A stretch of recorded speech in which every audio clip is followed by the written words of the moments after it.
The world is getting crazier. People are acting more and more insane. The end of the world is tomorrow. Tomorrow. There's only one thing to do when the world is falling apart. Listen to Basil and Gonz as they discuss this week's news and events through the lens of Bible prophecy. You are listening to Canary Cry News Talk. You're listening to Canary Cry News Talk. Today is July 22, 2020, episode 222. And this week, you guessed it, Cold War II. And I'm not your echo chamber, but I'm your 2222 buddy Basil Tutu. This is Gonz, not in a tutu, but in some shorts. Yes. The Elon Musk shorts. Lots of shorts. Gosh. Oh no, that's what we need, some listener art of. Yeah. Gonz and his Elon Musk Tesla shorts. Short my They're Tesla not stock. Too different. I'm sure you wore smaller garments in your competitive swimming days. Oh yeah, I was Speedo all the way, and actually I lived through the transition from the Speedo to the Jammer. Do you know what a Jammer is? I do know what the Jammer is. Okay, yeah. So it's kind of like bike shorts. It's the boxer brief of swimwear. Yeah, it prevented us from shaving, more than what we had to shave as competitive swimmers. Wow, you know we value information on this show, and normally we believe that there is no such thing as too much information. And, there's exceptions to every rule. I'll tell you that. It's no secret that competitive swimmers shave their bodies for major competitions. You didn't know this? Bikers do it too. It's weird when bikers do it, though. And welcome, everybody, to Who Else Shaves Their Body, a new podcast from Gonz and Basil. Yeah, if this doesn't work Let's name out. all the types of people who shave it all. All right, we're already off the rails, but we're having a good time. Yeah, and I wanted to. Did you have a story you want to tell, or did we want to just jump into some? I had a little thing here that I wanted to do your little thing while I consider my future. Okay.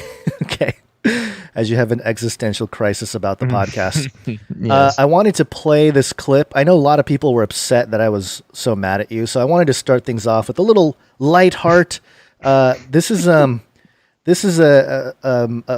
video footage from I guess Blue Rose Ministry, where this guy apparently channels aliens.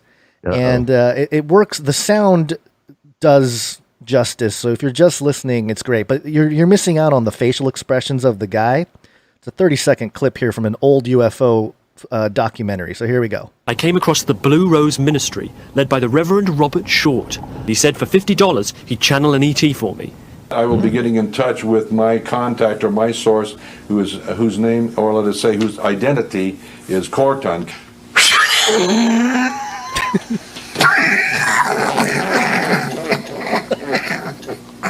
Whoa. This is Central Control. This is Central Control. I can't get over how funny that footage is. And that seems legit. For $50 too, what a great deal. This is a while ago too. I think this is maybe mid-90s or something. This is Central Control. This is Central Control. Yeah, people in the chat saying demonic possession. Seriously, wouldn't expect any less. The best part is the guy interviewing him tries not to laugh. And like the look on his face of trying to keep a straight face, that's pretty funny. But the squished face, I think I figured it out because if you go to Men in Black, you ever see Men in Black, Basil? Mm-hmm. There's a scene where this alien guy is basically an alien inside of like a human body, and his face gets all scrunched up, and all weird. It's very reminiscent of this guy's alien channeling, and sugar water. Yeah, same kind of deal going on. And I want to point out one more thing because this kind of went viral the last couple days. Is Kamala Harris? Have you seen that footage of allegedly Kamala Harris on the news? You haven't seen it. Okay, this is more of a visual thing, so it's kind of hard to explain. But basically, there's a side-by-side depiction of Kamala Harris on July I did see 10th. this. Yeah. July 10th, and the one next to it, July 18th. So only about a week difference. But you can clearly tell something's up. Either it's not the same person, or they had some kind of plastic surgery that went wrong. It's a very bizarre situation. It almost looks like her face was stretched back, like her eyelids are higher and like her Right. cheeks are all pulled up. Cheekbones are a little bit more defined. Men in Black, same thing. Do you remember that scene where the alien grabs his like head and pulls back the skin and makes him look kind of like a... Oh my gosh, you have all these lined up and ready. That I'm is ready. a disturbing picture. I know it's a yes. super disturbing picture, but I'm telling you, Men in Black, man, they're giving away all the secrets, and now it's all coming to the forefront. I saw that in the context of a bunch of other people that looked like they had similar things going on. I think there's one with Nancy Pelosi. Yeah. And then they had one with Hillary Clinton. But what turned me off to the whole story and why I did not pursue it any further was they had Hillary Clinton next to her known lookalike. Oh, yeah. The person who put a lot of time and energy into looking like Hillary Clinton. I'm like, okay, come on. Yeah, you guys aren't even trying. Maybe what's going on here too. It could be a little body double. Body double sure. action. But it's just weird, all these politicians and they're strange. Well, the weird thing is that nobody seems to notice, somebody does, but it's conspiracy theory. But it's just right there. You look at it. That does not. I mean, it quite possibly could be the same person, just with some serious. Either maybe it's deep fake. Maybe there's like they have Snapchat filters. You can turn yourself into a mouse or something like that. Yeah. Maybe they have live news broadcast Snapchat filters now. That's possible. Which is not even that crazy of an idea. No. Yeah, that kind of thing is definitely possible, especially if, she's having a bad makeup day or something, turn on the filters. Yeah. Well, and, even to bring it a little bit deeper, you could have, it doesn't even have to be her. It could just be like a semi lookalike, and then they overlay the Kamala filter and run her voice through the Adobe, voice modulation. And there you go. You can have all sorts of Kamalas running around. This is deep. This is deep. You know what? I'm not prepared to tell any cool stories, but more or less nothing's changed. I had an exciting time the other day, but I'll save that story for another time. But I want to thank Connie who sent an article real quick right before we pressed record, and the article or the headline speaks for itself, but this is on entrepreneur.com. KFC to 3D print chicken using lab-grown meat of the future. Aye. Yeah, so just something, and they're partnering with a Russian company to do it. Oh, good. So that's why not the whole Russia, Putin taking over the world narrative for stuff like that? Why is it always That's like what Trump I'm saying. stuff? This is the perfect way for Putin to get his troll farm nanobots into the American food supply. Yeah. All right. Did you? Is there a Flippy update that you want to launch We into? got a short little Flippy update here. Flippy update. Do you want fries with that? That's right. Flippy, for those who don't know, is the colloquial name for the disembodied robot arm who is taking our jobs, enslaving our children, and flirting with our spouses. We use Flippy as a proxy conversation to discuss the wide world of robotics sneaking their way into our lives. This one is we veered off the path a little bit on Flippy updates, so no robot arms per se here, but I thought it was an interesting little update in the world of robotics. First we had robot dogs, then we have, robot, girlfriends. And now we have, I'm over here on SmithsonianMag.com, beetles wearing tiny robotic camera backpacks give bug's eye view of the world. To understand the world at the scale of a bug, a team of scientists decided to see like one.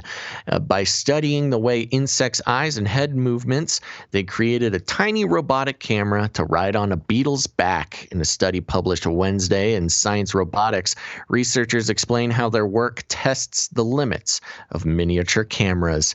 Essentially a GoPro for beetles, the device is a fully wireless, power autonomous, mechanically steerable vision system. The researchers write the camera sits atop a robotic arm that can move up to 60 degrees and capture panoramic shots or track moving objects. So as usual, I'm here to give the kids advice on future career paths. You know what? You've been growing up dreaming of becoming a beetle camera operator. But sorry, kids, the robots are taking over that job too. No, I don't know. This is a little spy bugs, man. Spy bugs, and the picture here looks like I don't know why, but it reminds me of the back of the DeLorean from Back to the Future, where it's just it is sort of a crazy hodgepodge. They couldn't put a cap on it, or make it a little more. They need to get Elon Musk or Tim Cook or somebody to get their aesthetic designers to make it look a little bit more sleek. Yeah. All right. Pretty crazy though. I will say it's a pretty big beetle. So we're not necessarily talking about nanotech here, but we do got watch out for beetles. Another reason to keep beetles out of your house. Yeah. And just to move it along here, a while ago you got really stuck on this conspiracy theory joke, but some people believe it's a true conspiracy about it's birds. It's not a joke. About birds aren't real, that birds are all birds were killed or taken away by the government in like 1977. 77. Nixon destroyed all the birds and replaced them with spy drones. Yes. Well, apparently they're out of work or they're just tired of being birds. There's a video footage of somebody that shared this. This particular video has been shared 7.3 million times, or viewed 7.3 million times. Wow. It's a video of, when you walk around like college campuses and you have like a job, like a job listing or some job kind of posting or a tutoring thing. poster or something, and they cut little slits, and each of the slit has a phone number on it. You rip off the bottom. You can contact them later. Well, this one says, "Tired of being a bird?" And this person posts it low on the pole there, and then a few birds come over and start taking it off. Pigeons took all of the phone numbers. They are tired of being a bird, apparently. R.I.P. Epstein, aka Lil Mossad, in the chat says, "They aren't real gons. Take the foul pill." The foul pill. I like that. Yeah. Wake up. Yeah, wake up, tell. sheeple. Look at the eyes on this one. Totally NWO. I mean, you can just tell. Yes, the lizard eye morphing. Yeah. Okay, so let's jump into some updates here, Gons. Let's start out. This broadcast to give you a brief update. By the end of this timely interruption, you will be thoroughly updated. Epstein didn't kill himself. That's right. We're going to start out over at dailymail.co.uk, and the headline paragraph is exclusive. Ghislaine Maxwell paid $25K to fake news purveyor Jacob Wohl to smear Epstein victims and to get prosecutor Jeffrey Berman fired in an attempt to stall sex trafficking investigation against her. End headline. Six line headline there. It's crazy. They must have figured something out. It must work. It must be a keyword thing. Yeah. I don't like where that's headed, though. What's that? I don't like where that's headed. We're going to have entire books as headlines soon. I know. That's what it is. It's just all going to be headlines. Well, that's the thing. They figure, you know what? So many people just read the headline. They might as well put as much of the story into the headline as possible. True. Yeah, not a bad plan. Yeah, they're just working with what we got. Okay, Ghislaine Maxwell hired fake news purveyor Jacob Wohl. Do you know this Jacob Wohl fella? I do. You do? Well, I don't know him personally, but I know he had been messing around with some some people that are in the truth type of space. I'll mention it later, but yeah, go ahead. Yeah, I kind of had remembered that name, and I could not place exactly where. Anyways, Ghislaine Maxwell hired fake news purveyor Jacob Wohl to smear her and Jeffrey Epstein's alleged victims, a former friend has told DailyMail.com in an exclusive interview. As part of a $25,000 deal made in June, Wohl and his lobbyist colleague Jack Berkman also allegedly pushed to get New York U.S. Attorney Jeffrey Berman, who had led Epstein's case, fired in order to stall or stop the criminal investigation into Maxwell. Wohl and Berkman are far-right lobbyists who have become a laughingstock in D.C. after several failed attempts to smear top political figures, including Elizabeth Warren, Kamala Harris, Nancy Pelosi, Ted Cruz, Robert Mueller, and Dr. Anthony Fauci by paying women to make false claims of sordid affairs and drug dealing. One of the women they tried to use for their smear plots, Maryland model and paralegal Kristen Spielman, told DailyMail.com the men had been hired by Maxwell, who currently faces trial over charges she and Epstein trafficked underage girls for sex. Spielman, 36, said the lobbyists bragged to her they had been hired in early June for $25,000 to dig up dirt on Maxwell's alleged sex trafficking victims and to get Berman fired using Berkman's supposed influence with Attorney General William Barr. Berman ultimately stepped down after a push from Barr, but less than 2 weeks later, Maxwell was charged on July 2nd as being a part of Epstein's sex trafficking ring and taken into custody. And then they've got some pictures there. This Wohl fella looks like, well, I guess he's 22. Yeah, okay. They mention it later. And I thought it was interesting, this woman that they were using to allege malfeasance. She's described as here's the caption of one of the pictures. One of the models Wohl tried to use for his Berkman smear plots, Maryland paralegal Kristen Spielman. So she's a model and a paralegal. She is either not a very good model or not a very good paralegal to need to. She's living a very interesting dual life there. Yeah. All right. When contacted for comment, Wohl told the Daily Mail that Maxwell deserves representation. Quote, every person, even those accused of the most odious of crimes, deserves representation and possesses the right to engage lobbyists to petition the government on their behalf, the 22-year-old said. This guy's 22. Oh my gosh. That makes me feel old. Otherwise, we cannot comment on client matters. Berkman similarly told DailyMail.com, all persons accused of crimes, however terrible, have the right to representation and representation in the court of public opinion. DailyMail.com has contacted Maxwell's lawyers for comment. Federal documents filed this month show a company linked to Maxwell had hired Wohl and Berkman to lobby on issues related to U.S. DOJ, Senate Judiciary, House Judiciary. DailyMail.com can exclusively reveal. A form filed by the U.S. Senate by Berkman's company, J.M. Berkman and Associates, on July 3rd under the Lobbying Disclosure Act shows Wohl and Berkman were hired by Granite Realty LLC, a frequent misspelling of Granite Reality, the company linked to Maxwell. Then they explain for a few paragraphs here about the difference between Granite Realty and Granite Reality. Granite Reality LLC was the company that Maxwell used to purchase the $1 million home she was found hiding out in.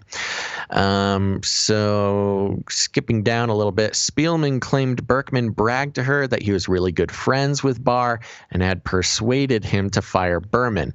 On June 19th, Barr did release a statement saying Berman would step down, though Trump had reportedly been considering removing the prosecutor for 2 years. Berman at first refused to resign and then later capitulated when his deputy was announced as the new acting U.S. attorney for Southern District of New York. There is no evidence that Wohl or Berkman had any role in Berman's firing. There is also no evidence that Berkman and Barr have a a close relationship. Quote, the second part of their job was to discredit the alleged victims of Jeffrey Epstein and her, Spielman said. Quote, I believe those girls. I felt like they were telling the truth and they were real victims. I was disgusted with the things Wohl and Berkman were telling me. They were saying really bad things about them. Like the one girl who said she got pregnant by Epstein and they made her get an abortion. Jacob said no. Her boyfriend got her pregnant and then she demanded money. It was just a lot of stuff that made them look bad.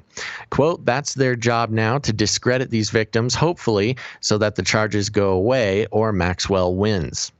The lobbyist allegedly told Spielman their smear targets included Epstein accusers Virginia Giuffre, Sarah Ransom, and Courtney Wild, the model said. Spielman claimed Wohl and Berkman revealed their plot with Maxwell during a night of partying at Berkman's Arlington, Virginia home on July 11th.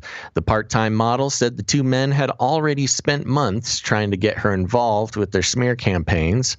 Then there's a lot of pictures. Spielman and Berkman first called her last September, asking her to be part of a purported reality TV show that he and Wohl were producing, which involved playing innocent pranks on celebrities and politicians.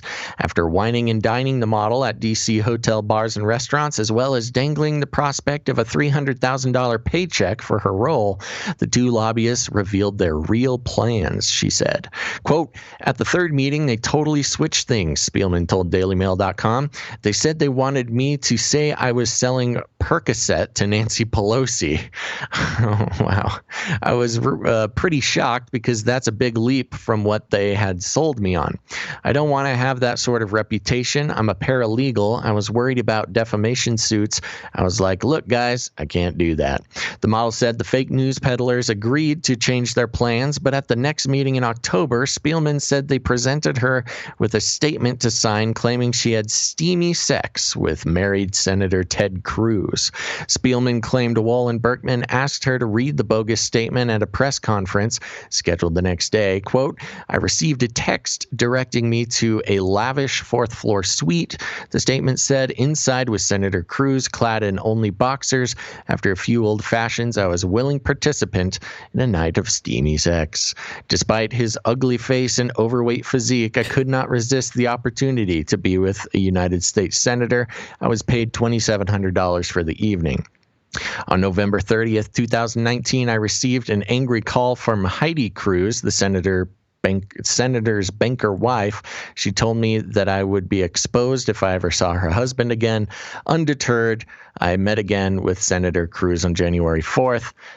This time he flew me to Austin. So let's see here. This article kind of goes on and on, more relaying more of the details of this fake news plot that did accomplish one of its goals, but $25,000 does not seem like enough money. Well, plus they can't get their date straight because it says that what date was it when they saw, or allegedly when she saw him, or part of the plot was in September, and then on November 30th, 2019, the call came from Heidi Cruz, and then I met again with Senator Cruz on January 4th, 2019. So 11 months earlier, they met again. Yeah. They couldn't even get the dates right. Yeah, that was all the fake statement. I know. I'm just saying they can't even get their fake statements to be consistent. Yeah, sure. So there you go. Yeah, they're obviously drunk. First of all, they're not the smartest guys, because $25,000 to put yourself in that kind of risk is completely undervalued, I say. So yeah, there you go. So these guys were caught being paid to try to smear the enemies of Ghislaine Maxwell, and apparently it did not work out very well. Well, I think part of the story here that, we only briefly touch on because there are other researchers doing a better job with it, is the whole connection to Mossad here. And, as soon as I said that, I think the live stream went down. No, classic. Yeah, and one of the people that Jacob Wohl went after was Adam Green over at No More News. And Adam tweeted this out, I think yesterday. Jacob Wohl framed me as the Comet Pizza Pizzagate arsonist, then worked with his friends in an attempt to get me banned from Twitter. And I remember this happening. There was some sketchy video footage of the Pizzagate arsonist of Comet Pizza or Comet Ping Pong. And, it was some white guy with a beard. And Jacob Wohl was like, this is the guy. It was Adam Green from No More News. It was him. And, some people picked it up, but other people were like, that doesn't even look like him at all. Right. And he had to kind of defend himself. But that's the kind of stuff that Jacob Wohl is out there doing. So, there's the rabbit hole goes pretty deep when it comes to this stuff. And again, the connections to Mossad and, there's other guys involved with the whole Mossad connection, Cernovich, who blocked me early on. And there's a few others. And it's all kind of tied in. And they all sort of defend certain people involved with the whole Epstein case. And it's just very weird because they're against all this pedophilia and child trafficking, but there's still good guys in there or whatever. That's what they say. And they point to, the Epstein lawyer, it's all kind of a big mess. And I'm not going to really try to explain all of it here. I'll leave links. But no more news with Adam Green is one resource you can go to learn more about, their connection to the Mossad angle of this whole thing. And, for people that don't think Mossad is, bad, it's kind of like the Central Intelligence of Israel there. There's an article of Israel. Yeah. There was an article from Haaretz back in, I think this is 2018. Yeah, March of 2018. And the headline is, ex-spy chief says, fun part about Mossad is that it's a crime organization. Netanyahu is not amused. And so, ex-Mossad people coming out and saying hey, these guys are criminal. Not something that's just made up in the fringe conspiracy world. This is stuff that's already out there. So just things to keep in mind. One could argue that, intelligence agencies all intelligence of every nation, exactly. Yeah. Break all sorts of laws all the time, or at least are not held to the same accountability. Right. So, yeah. What was I going to say? I forget. But there you go. There's a little update. Again, $25,000. That's seems a little cheap for putting yourself at such risk. But hey, he's 22. That was more than I was making when I was 22. Yeah, I wonder how much he is making, spinning all this disinfo out there. Because he's labeled, he comes, and that's the thing about the whole Mossad intel program here, is that they pose as conservatives. And they really, that's the most alarming part about the Trump campaign or the Trump party, so to speak, is that it's there's a lot of help that it seems like he got from Israel. And, we can get into chaos magic. We've gotten into some of that stuff before, but we should move on because these are supposed to be quick updates. Let's do it. Okay, this one, it goes hand in hand here a little bit. Let's see. I actually have a story associated with this. This is on Bakersfield.com, but it was originally posted on AP. Twitter to crack down on QAnon as movement's influence grows. Actually, it was on Bloomberg. I'm sorry. It says here, Twitter will ban thousands of accounts associated with the QAnon conspiracy theory movement, which claims there's a deep state plot against President Donald Trump. The latest battlefront in the social media company's campaign against disinformation. The social media company said it will permanently suspend accounts tweeting about topics that it knows are violating Twitter policy and coordinating abuses around individual victims or attempting to evade suspensions. Twitter will also ensure it is not highlighting QAnon activity by keeping such posts out of trends and recommendation sections, as well as blocking URLs associated with the movement. Twitter didn't say how many accounts would be affected. NBC separately reported that about 150,000 accounts would be impacted, and so far more than 7,000 QAnon accounts have been taken down in the last couple of weeks, citing an unnamed Twitter spokesman. And if you're looking at the screen, you can see the Twitter safety tweet that went out here. They tweeted out, "We've been clear that we will take strong enforcement against enforcement action on behalf." Okay, let me try that again. "We've been clear that we will take strong enforcement action on behavior that has the potential to lead to offline harm. which is ridiculous because, I'm not trying to defend QAnon, but at the same time, you got all these BLM stuff with people actually protesting and looting and all this stuff. That's not offline harm. But anyway, in line with this approach, this week we are taking further action on so-called QAnon activity across the service. So there you go. They're taking down QAnon. What do you think? That will only serve to bolster the movement. And that's the thing that's weird, isn't it? It's like, yeah, they should know it by now. Every time that they censor something, it's just going to grow and give credence to it. It's exactly what they want. It's like, oh, they banned us. Now you know it's true. Now you know we're legit. It's a weird double type of thing happening here. I guess I skipped a story about, or an update from Trump. I can do it real quick. We'll do it real quick. So Trump talked about Ghislaine Maxwell here. Let me just play the clip. It's about a minute long. Then if it spends by the time you get it back, it's 3 or 4 days if they do an efficient job. We're trying to get the testing on site. Thank you. I like it the best. And my follow-up, my second question, it's a little bit different topic, but it's one that a lot of people are talking about. Ghislaine Maxwell is in prison, and a lot of people want to know if she's going to turn in powerful people. And I know you've talked in the past about Prince Andrew, and you've criticized Bill Clinton's behavior. I'm wondering, do you feel that she's going to turn in powerful men? How do you see that working out? I don't know. I haven't really been following it too much. I just wish her well, frankly. I've met her numerous times over the years, especially since I lived in Palm Beach, and I guess they lived in Palm Beach. But I wish her well, whatever it is. I don't know the situation with Prince Andrew. Just don't know. Not aware of it. Mr. President. So there you go. Oh, jeez. Yeah, right. Yeah, I know, right? Yeah, right. Nope. Never heard of it. Never heard of it.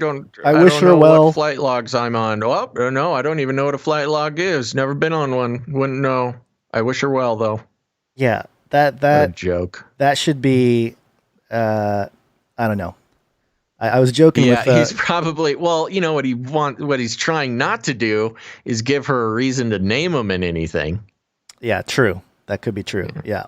The other thing I was going to say was, according to Q, this is like 33-degree chess. You know how they say it's 5D chess. It's gone all the way up to 33 degrees, in my opinion. Wow. So okay. So there's our 33 update. It's deep. It's deep, Basil. So deep. Okay. Okay, just a couple of little drone updates. One of them, I'm gonna go from local21news.com. Just a little something, just keeping our eyes on the drones here. A Pennsylvania company believes it has the solution to get fans back in the stands come fall. Aris Fog Company has developed a drone with enough power to sanitize entire stadiums in 3 hours, given even getting close to those tough-to-reach spots like handles and underneath seats. If, quote, if this wasn't going to be something that's going away in a short period of time, there's needs to be a solution to get people back to the things they enjoy doing. The most vague and weird statement I've ever heard. Aris Fog co-founders Nick Brucker and Justin Mallinson may have the solution: a 50-pound MG-1S drone with the ability to spray disinfectant up to 20 acres an hour and have people occupying the sanitized space within 3 minutes. Quote, there's no room for error, like human error. Could be an issue where somebody might miss something. The drone isn't going to miss anything, said Melanson. The drone is similar to those used for fertilizing crop fields. It's totally autonomous and uses electrostatic technology, charging the disinfectant as it passes through the spray tubes. Areas Fog says that gives the disinfectant enough sticking power to fully coat surfaces and hit hard to hit areas like bottoms of seat and handles. Quote, it has a flight path and does its own thing. When it runs low on fluid, it will alert me and come back and land. I'll put more fluid in it. It flies right back out there. It stopped spraying and starts spraying again. So anyways, they're just, they're taking the long-loved chemtrail technology and putting it down into little party-size chemtrails that they can use to disinfect large stadiums. So there you go. Little mini chemtrails for everybody. Keep an eye out for that if you want to get back to watching. Oh, I was going to say that Obama was right. Drone strikes have saved lives. Can we shoot them down if over our property? Drones.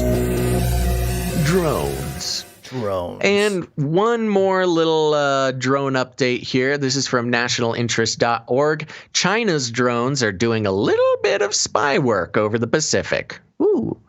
China is now flying a large, long-dwell maritime drone over the Pacific Ocean as part of a transparent effort to increase surveillance in the region and adapt unmanned systems to ocean conditions. The platform, called the CH-5 drone, recently completed its first flight test, according to a news report in the Chinese government-backed Global Times. The paper describes the drone as a medium to high-altitude drone system engineered to, quote, cope with complicated and dynamic oceanic conditions. The maritime CH-5 variant, an adaptation of China's existing armed CH-5 reconnaissance drone, also tested several new radar and payload systems in the demonstration to include electro-optical infrared sensors and wide-region radars. Interestingly, the standard CH-5 variant is an armed drone with a fully autonomous flight control system, jam-proof data chain, and all-weather payload, the Global Times story explained. And it goes on, but more or less, we've got China making moves in the Pacific, trying to, extend their surveillance state to keep an eye on all the fishies and whales and any pesky U.S. military boats and planes that might be wandering around. Yeah, and this launches us into some of the main topics of the day. Welcome to Chinese News! This was published back on the 14th, and I have it here on MSN.com. It's a republishing from Cleveland.com. It's titled Rep. Anthony Gonzalez Seeks Confucius Institute Crackdown. Mm-hmm. And it says here, Washington, D.C., freshman Congressman Anthony Gonzalez on Tuesday joined a growing number of legislators who are questioning the wisdom of Chinese government-funded cultural and language exchange programs at American universities that critics decry as propaganda outfits. The program, called Confucius Institutes, after the famous Chinese philosopher, are intended to promote cultural studies of China on U.S. campuses, but a report released last year by an investigative subcommittee chaired by Ohio GOP Senator Rob Portman found the Chinese government controls, quote, nearly every aspect of their operations in U.S. schools, including veto authority over events and speakers. Legislation that Gonzalez, a Rocky River Republican, on Tuesday introduced with Florida Democrat Republican Donna Shalala, a Cleveland native. Shalala. A Cleveland native who served as Health and Human Services Secretary during the Clinton administration, would give U.S. universities that host Confucius Institutes full control over what they teach, the activities they carry out, the research grants they give, and the individuals they employ. It would also bar applications of any foreign law on campuses that host the institutes and would eliminate federal government funding for U.S. hosts of Confucius Institutes that don't comply with the law. Ohio universities with Confucius Institutes include Cleveland State University, University of Akron, Miami University of Ohio, and University of Toledo, according to a 2017 National Association of Scholars report that criticized the institutes.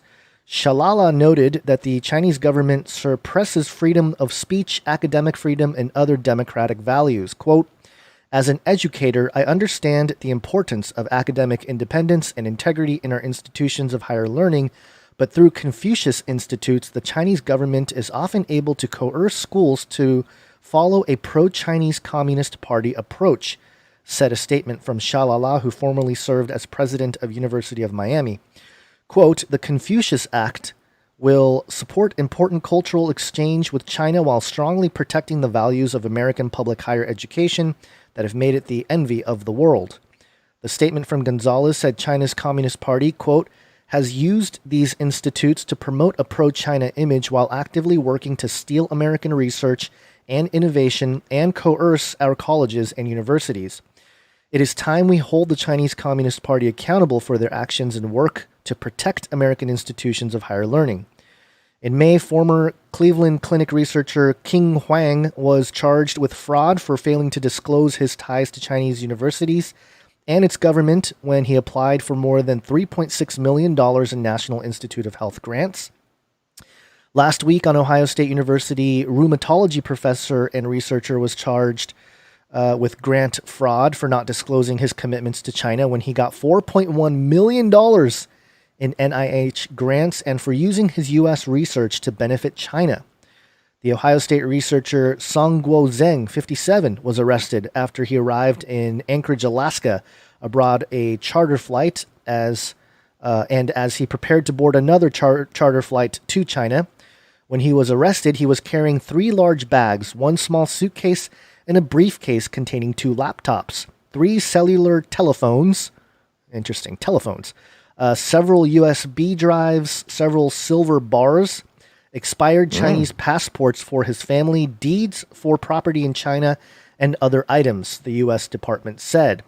A bill authorized by Gonzalez to fight academic espionage became law last year when it was included in the National Defense Authorization Act. His Securing American Science and Technology Act of 2019 requires the director of the Office of Science and Technology Policy to establish an interagency working group of science, intelligence, and security agencies to address the security needs of agencies and federal grant recipients. The bill Gonzalez and Shalala introduced Tuesday passed the U.S. Senate last month by a unanimous vote. So we're hearing about this now, and there's not a whole lot, obviously, out there in the news and stuff about it because most news outlets are compromised, likely, by the Chinese Communist Party. But it's something to keep in mind here, and it goes right along the next story we have. But before we get to it, I found a document here, Confucius Institutes in the United States, July 2020, by Rochelle Peterson of the National Association of Scholars.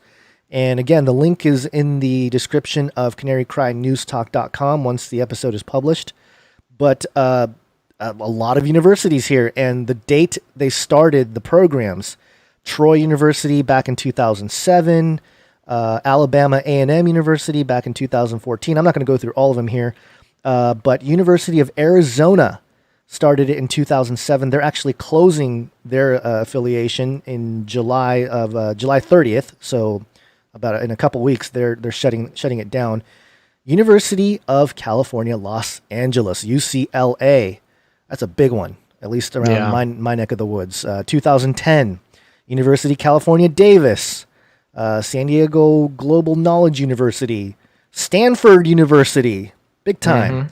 University of California, Santa Barbara, big time school for partying and surfing.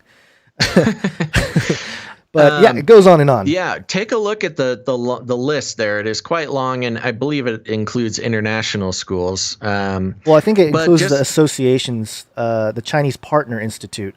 But yeah, I think you're right. I think it does involve some international schools. I saw but most some of them are overseas schools there. Okay. But, just to review, to put into simple words for those who might not have been following the Confucius Institute story or exactly what it is. Basically what happens is the Confucius Institute is, an organization obviously owned by the Chinese Communist Party. They've recently sort of moved around ownership and created an additional governmental agency they are calling it a non-governmental agency, but still created and run by CCP members. But what they would do is they would approach, colleges, universities, things like that. They would offer Chinese curriculum, like Chinese language classes, business classes, things like that, and all of the materials. What's the word called? The curriculum. All the curriculum is created by the Chinese government, and they actually pay the professors and administration costs to run these little mini Chinese institutes within U.S. Universities and colleges, which is a great, it's a great thing for these colleges because they get to offer a wide range of classes that doesn't cost them anything. They didn't have to write the curriculum or buy the curriculum. And the Chinese government is paying the professors, so they don't have to pay the professors to teach the classes, but they get to, offer these internationally, important classes for students who want to learn more about China, how to speak Chinese languages, and how to do business in China. And so, a lot of schools hopped on board. They said, yeah, shoot, you're going to pay for it? Great. And in fact, you're going to pay us? Okay, sounds even better. Come on in, Confucius Institute. And then what we're finding is that the Confucius Institute was actually used as an espionage organization, A, for some cultural infiltration, and B, to operate Chinese espionage, both in the academic realms as well as the scientific and research realms. And that's where a lot of the Chinese spying was happening, based out of these Confucius Institutes. And recently, a lot of Confucius Institutes are being shut down. They're being kicked out by their organizations. And that's being helped along by the FBI's ongoing terrorism investigations in connection with Chinese espionage. But this has been going on for decades. Yep. And this is probably just one of so many different ways that China has infiltrated the United States that it's hard to say that this is, the only thing that's been going on in terms of espionage and infiltration. Sure. But this is definitely a big one because, influencing the university student is how you define culture. It's how you can get certain ideas trending in culture. Yeah, well, that's why you have all these young people who are so enthusiastic about communism, and it's obvious they don't know much about it, right. But, they've had these Confucius Institutes in their colleges for decades. And as in the words of the Chinese representative we read last week, socialism with Chinese characteristics is what they like to call it. You mean totalitarianism? Yes. So communist tyranny. Yeah. So I think it's a bigger story than people. Again, it would be the biggest if this was, I don't know, 1960s or something, maybe 50s, 60s. This would be the biggest story. I don't even think this can happen actually back in I don't know, 60, 70 years ago. But here we are. Yeah, and, it's wild. It's completely wild. And it's been a long game. It's the long game of the CCP where they have, it's hard for us to imagine. And it's a worldview issue where in America, most of us are at most looking 4 years ahead. Who's the next president going to be and will I be happy about it or not? And, the United States government, for the most part, is living in the present, just trying to keep the American way of life alive, whatever that means for the current administration. But China, admittedly, has a 1,000-year plan for the nation of China. So they plan way far ahead. And so the 50, 60 years that these Confucius Institutes have been infiltrating our academia, that's just step one for these guys. But it's nice to see that people are waking up to it. Well, before you get into that, the whole idea of how Eastern, yoga and stuff, a lot of meditation, that kind of stuff became really popular out here in the West. And, right. That's been a longer, not just the communist Chinese government infiltrating the United States, but it's just interesting. You mentioned how we're so concerned about, what we're dealing with right now. And part of like the whole meditation process, just be in the now, Sure. But it's so convenient that like being in the now allows you to totally not pay attention to history at all. Yeah, exactly. And just allows for this kind of stuff to enter in and in droves. And that's a great point. Yeah. It's absolutely a great point. And it's kind of, it comes up a lot in the conversation of capitalism versus communism. Yeah. I don't know. I could go on a whole diatribe with that. I've been having a lot of conversations recently regarding the sort of young people's philosophical ideas about communism versus, and obviously capitalism is the bad guy. But if you just look at history, that's exactly the opposite. I can relate to that sentiment too, because I remember even when I was very young, I was like down with the government. I was like 13, and the type of music and the different types of anti-government stuff that was out there was like pro-communist, pro-socialist type of stuff. So it was like, oh, okay, yeah. Down with the government, trying to rule us, pro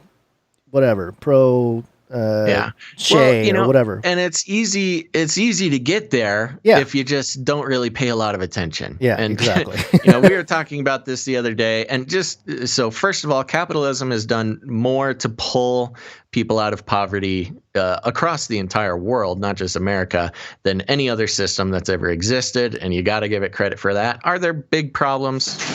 Whoa. What was that? I don't know. I can't see what's going on around me, but apparently my cat destroyed some stack of papers or something. I'll deal with that later.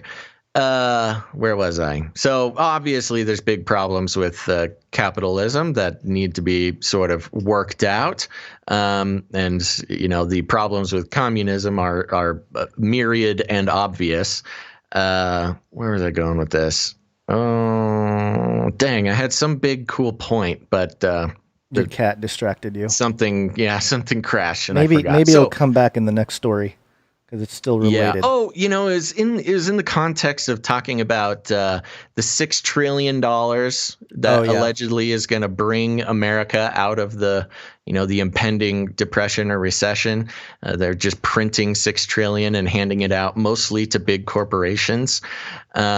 And, you do the math, you could pay every man, woman, and child, every infant in the United States, $1,000 a week for 3 years. If we're just talking about the context of getting people through coronavirus, whatever, for 3 years, every man, woman, and child could get $1,000 a week for 3 years, and it's like $45 billion. It's like not even that much. Yeah. Like that's how much. That's half of what Jeff Bezos made so far in 2020. And that would be, you're edging on a socialistic, communistic idea where, just give everybody money every single week and we'll make it through. But the problem is that nobody works at that point. If everybody has all the money they want, nobody works. Not nobody, but there's no reason to have a sucky job at 7-Eleven or be a server or something. Well, yeah. And so then, everybody gets $1,000 a week, but there's nobody serving you at restaurants. Nobody's manning the counter robots, at 7-Eleven. The robots. Society. Yeah, well, exactly. You have to have the robot, job takeover to even think about, just giving the amount of money away that would take to get people through this. Yeah. And anyways, somebody in the chat mentioned and scrolled by, I can't remember the name there. Sorry about that. I think it was on YouTube. And I wanted to make the same point, which was you mentioned how capitalism has done more, to help out the world, different societies. Free market capitalism has done that. The crony capitalism that exists now is leaning. It's capitalism, but it's more socialistic in nature. There's a lot of again, if you're closer to the top, that's what China does too. Well, crony capitalism is where $6 trillion gets printed and it all goes to humongous corporations that are closely tied with the government. Right. That's crony capitalism. And that's kind of how China operates too. I know they're different because they're a one-party, system, but the big companies, Tencent, Alibaba, those guys are very, very in with the government, but it doesn't look like, to someone that's not really paying attention or not using the microscope there, it does look like, oh, these are just corporations out of China operating and, look, it's all fine, but in actuality, they're in bed with the Chinese government there. So yeah, for all intents and purposes, they're operatives of the Chinese Communist Party. Right. Speaking of which, we got to move on. Welcome to Chinese News! There we go. Some more Chinese news here. This was one of the big ones that happened over the past couple of days. I've got a couple of articles here, and I will try to weave them in a masterful fashion. So we're going to start out at CNBC.com. The headline is titled, State Department Orders China to Close Consulate in Houston. China Vows Retaliation.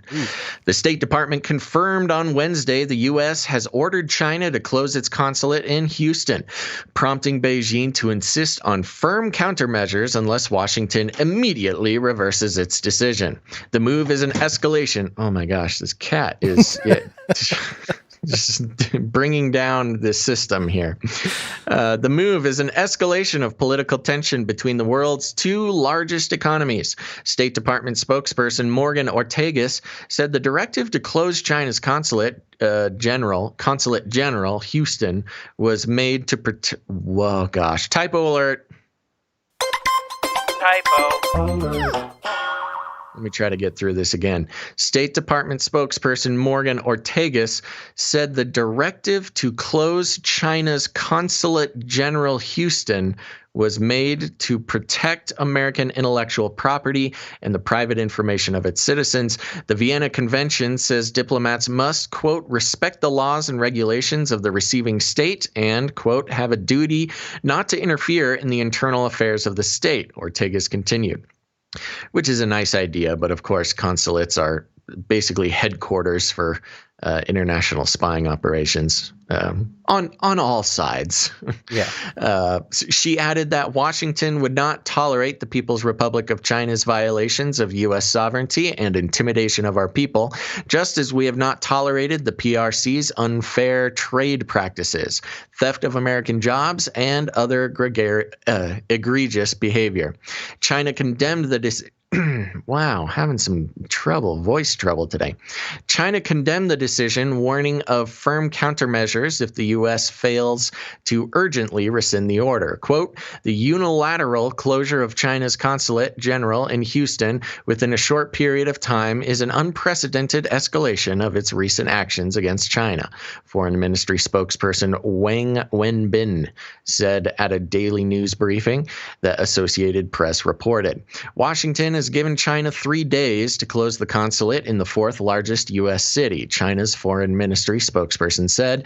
Alongside the embassy in Beijing, the U.S. has 5 consulates in mainland China, according to its website, in Chengdu, Guangzhou, Shanghai, Shenyang, and Wuhan, where the coronavirus pandemic started. A possible closure of the Wuhan consulate would complicate efforts to share information about the virus. And this is where it gets exciting, Gons. Reports of a fire. KPRC, an NBC News affiliate in Houston, obtained video footage on Tuesday from a resident near China's consulate that appeared to show a small fire burning in the courtyard of the building. This is great. Just a guy with a drone was spying on the Chinese. Yeah. I love this. Houston Assistant Fire Chief Rui Lozano confirmed to NBC that the department responded to a fire in the courtyard at 34 Montrose Boulevard at the Chinese consulate at 8:20 p.m. local time on Tuesday. Crews that arrived reported no visible flames or smoke, Lozano said. Fire crews were denied access to the building because access to the property can only be obtained with consent, according to an international agreement. Lozano said fire crews remained outside the structure of the building until it was confirmed that there is no fire threat to occupants in the surrounding community. He referred to questions to the State Department regarding whether or not documents were being burned. And if I don't know if you're playing the video or not, but for those who can't see, it is very clearly, trash cans with fire in them, and you can very clearly see people throwing documents into these burning trash cans. Yeah. So they were they're obviously purging documents, so the U.S. intelligence agencies can't get a hold of them. Let's see, moving down. How did we get here? I think we can skip the how did we get here. We've been following the issues with China for a while. But then let's hop over to this other article, express.co.uk, which is the most frantic looking and annoying website to go to, but we'll try to plug through here. China to inflict real pain on unexpected U.S. target. Huge warnings over consulate closure. Consulate row. The remarks come from, tiny font, let's make it bigger. The remarks come from Hu Zhijin, editor-in-chief of Chinese and English editions of the Global Times, a newspaper which is often an outlet for the Chinese Communist Party. It comes after Washington announced the closure of the Chinese consulate in the U.S. city today as relations continue to disintegrate. Following the closure of the consulate in Houston, China has also threatened to strike back by expelling U.S. diplomats from their own embassy in Wuhan, the region which witnessed the initial outbreak of the coronavirus. Commenting on the threat, editor of the Chinese Times, Hu Zhijin, claimed Beijing's response will be much more severe. He said today, quote, the U.S. has made some preparations for withdrawal from Consulate General in Wuhan. Washington must hope that China will retaliate by closing this consulate, which is a small price for the U.S. I think China's target will be more likely unexpected, causing the U.S. to feel real pain. So this is funny. Jeez. In response to closing down the Houston consulate, the Americans in Wuhan just started packing up. They're like, okay, they're gonna don't even bother with shutting us down. We'll just leave. Yeah. But this editor made a great point, which is, well, if the Americans are willing to give up the Wuhan consulate, then we know it's not going to hurt them. We need to find another way to hurt them. The article continues, as relations between China and the U.S. continue to worsen, Washington termed the closure of the consulate as a move to protect American intellectual property. The alleged threat of intellectual property and information in the U.S. was heightened as the Justice Department indicted 2 Chinese nationals on Tuesday. Oh, they got a couple more. The U.S. did so on alleged charges of a decade of cyber espionage against American companies. On Tuesday, Secretary of State Mike Pompeo reiterated the strong rhetoric against Beijing on a trip to Denmark. He's going to Denmark to throw some shade at China. He said, President Trump has said enough. We are not going to allow this to continue to happen. That's the actions that you're seeing taken by President Trump. Will continue to engage in this. Along with the U.S., the U.K. has seen its own relations with China deteriorate in unparalleled levels due to the imposition of the new security law in Hong Kong. Foreign Secretary Dominic Raab announced the end of the extradition treaty with the state, which I got to give the UK some props for, becoming basically a safe haven for Chinese political refugees. That's a often not thought about.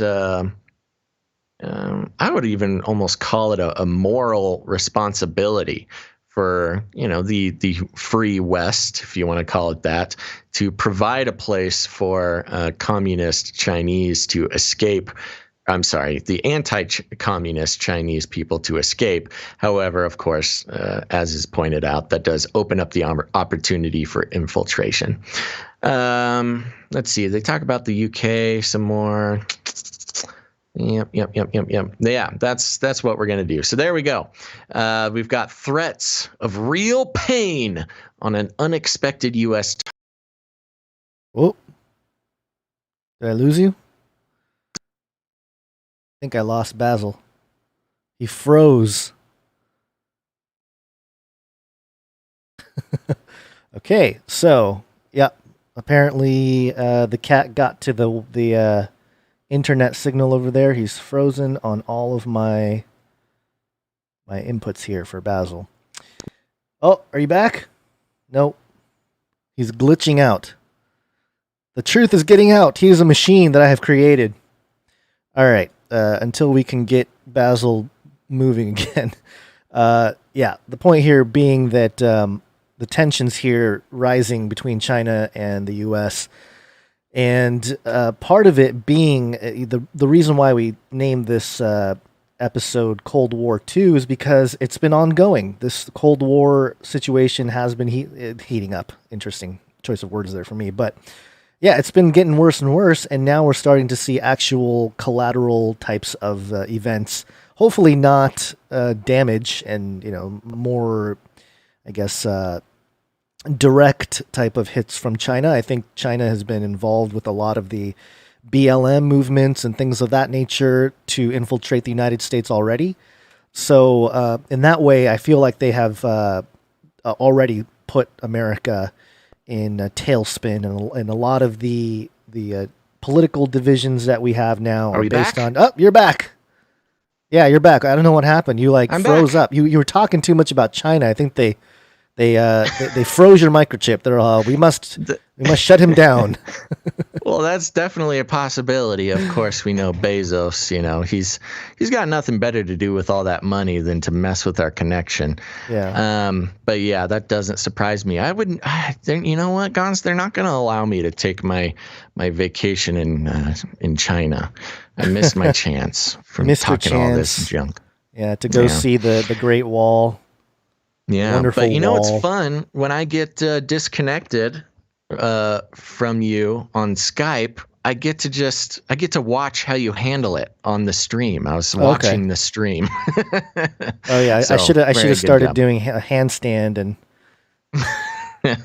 Just know that I can still tune in and keep an eye on you. Yeah, it's all right. So yeah, I don't know exactly when I got disconnected there, but more or less, yeah, China will be looking for ways to inflict some real pain on the U.S. and not take the abandoning of the Wuhan consulate as the price to pay. Yeah. They must really like Houston, man. The Chinese must love Houston because they are so mad about it. Well, yeah, it's interesting too, just in the context of this last year, the general manager, I think, of the Houston Rockets said some things about Hong Kong or China or something last year at the beginning of the NBA season. And that caused a huge uproar, and they had to shut down events and stuff because there was a handful of NBA teams in China during the preseason. And I remember all that being a big issue.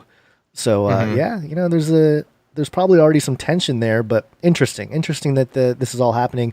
And I was just talking about how, the episode is named Cold War 2 because of this West versus East type of narrative, and how China had already infiltrated, like we talked about, in universities and stuff, but even through the race wars, a lot of the race war stuff could be, helped along by China and their control of the media and things like that. So this might be the first, hopefully, praying that it won't get to that point, but it might be a type of situation where we start seeing actual direct hits from China, instead of like a covert type of operation, trying to get us to divide, which they have certainly done, I think, in many different ways. It'll be much more of an open type of situation, in which case, I'm not too worried because, Trump's got his missiles in a row, I call it the super duper missile. Incredible. So I think we're good. We won't be in too much trouble. If China tries to do something, we got the super duper missile to hit him back. Super duper missile. Yeah. 17 Mach. What did they say? Mach 17. Light speed. I want to hear him say light speed. It has light speed. I think he said close when he was making that announcement. I think he said the missiles could go close to light speed. Jeez. I could be just making that up in my head, That would but be I awesome. remember something about that. It's faster than the Millennium Falcon. Okay. This next story is part of this whole thing with China, although maybe not directly, but I think this is it goes along the same lines here. Speaking of the beast system, beast system. This was published by New York Post. Ex-Google engineer says glitch may have exposed conservative blacklist. And we know Google. Google, you're in with the Chiners. Google, so big, so beautiful.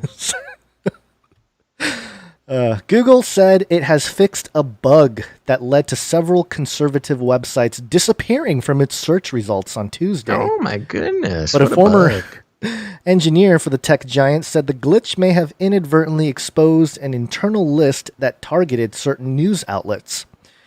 Quote, it appears to have revealed the existence of another blacklist that disproportionately targets conservatives, Mike Wacker said in a message to the website Mediate. Quote, the glitch is that sites on this blacklist disappeared from Google search results, but the existence of the list is very much by design, and that raises a major question. Why was this blacklist created in the first place, and what else is it used for? Wacker questioned. He's going to get whacked. For several hours Tuesday morning and early afternoon, users couldn't access a number of websites on Google search, including Breitbart, the Drudge Report, the Bongino Report, and National Pulse. Occupy Democrat, aware of an issue that impacted some navigational and site operators' searches. We investigated and have since fixed the bug, Google said in a statement on Twitter. Quote, contrary to some speculation, this did not target particular sites or political ideologies. Today's issues affected sites representing a range of content and different viewpoints. It continued, our ranking systems don't index, rank, or classify content based on political lean, as we've explained in our How Search Works site. End quote. But Dr. Robert Epstein, who has studied Google's influence on elections, agreed with Wacker, which, interestingly enough, Basil, I don't know if you've read a document that we received from Greg over at All About God, but he was citing Dr. Robert Epstein as part of this whole bigger plot to not just I did read that. not just rout out conservatives, but just Christians, and especially Christians, and a lot of biblically based sites have been pushed way down on the rankings over the last year. So this isn't something that's happened recently. Quote, it's likely that a person or algorithm at Google added Breitbart.com and other URLs to one or more of the company's blacklists, Epstein told Mediate. Then, perhaps after some pushback, someone pulled those URLs off the blacklist. Wacker, who was fired by Google in June 2019 after he wrote an article claiming, quote, outrage mobs and witch hunts dominate its culture, said the sites on the blacklist, quote, are being penalized. Quote, and the glitch was that the penalty was accidentally set so high that these sites were effectively removed from Google search, Wacker said. I found that a lot of people tend to conflate algorithms with AI since they're both automated, but AI isn't as objective and mechanical as algorithms are. Which is, okay. I mean, I guess questionable. That's a questionable way to questionable. put it. The technical concept that they're even talking about is pretty questionable, but we don't have since time to get into that. AIs are basically advanced algorithms, so I don't know why he'd... Anyway. So there you go. Ex-Google engineer says glitch may have exposed conservative blacklist, and this thing goes way, way, way deeper than conservative blacklists. I would argue it goes in a lot of Christian sites and just anything that doesn't, toe the party line. Yeah, and there's a lot of stuff. There's a lot of action being taken on this, even from Christian and conservative sites are actually, taking this to court and stuff. So this is a whole thing that's being dealt with. And I don't know, maybe if we get permission, we'll talk more about it later from the sources that we get connected to that. Yeah. But let's jump into some COVID stuff real quick. All right. COVID.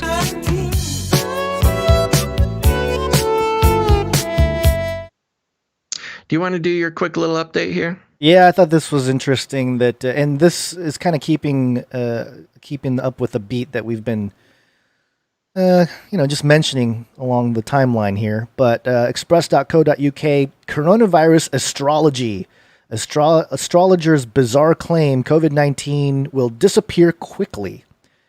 And we know about this year being aligned with a lot of strangeness with the Protestant Reformation. And I think last year the astrologers were out there saying like, hey, 2020 is going to be this crazy year. In this article, I'm not going to read the whole thing because it gets all like astrologically technical, which is really pointless for us to dig into. But it says here, astrology expert Eric Zander has claimed he has used astrology to divine the surprising future of the worldwide coronavirus pandemic. Zander investigated the horoscope of the coronavirus to reveal some discoveries that appear to contradict more scientifically sound COVID-19 research.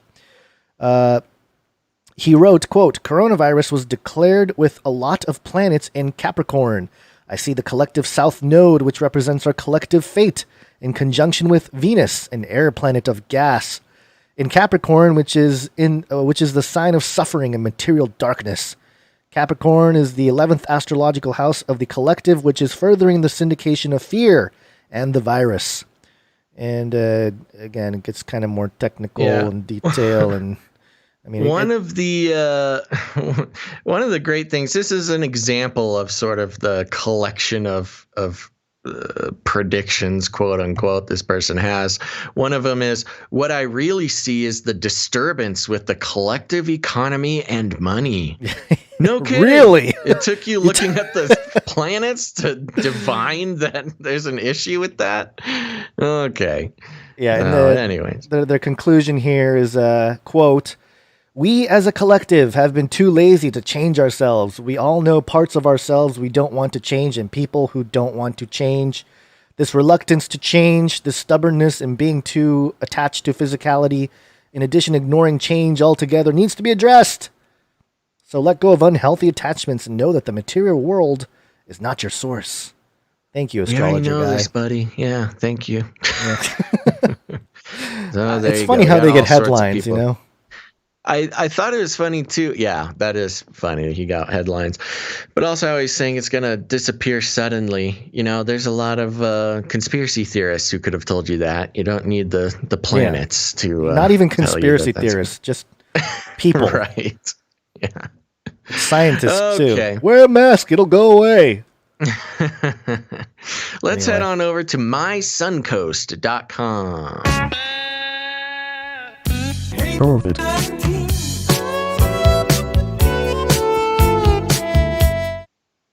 Okie dokie. We are over here. The article is titled Concerns Arise as Some Receive Positive COVID-19 Results but Never Got Tested. Yeah. So the story alone is very interesting, and I'm going to get into that. But also keep in mind, this is an ABC conglomeration, which is owned, I forget it's like 30% owned by the CCP or CCP affiliated companies. I would like it to be 33% owned by the CCP. So we'll just say that. Yeah. All right. Coronavirus continues to spread quickly across the state. Plus, now on the Sun Coast, although testing has been made more available, many say that there are some problems in really getting a handle on how much the virus is in our community. No kidding.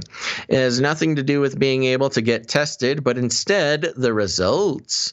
The quickest turnaround is about 48 hours, and the majority of the time it can take about a week of finding out if you're infected or not. However, the most recent issue is getting back results that aren't even yours.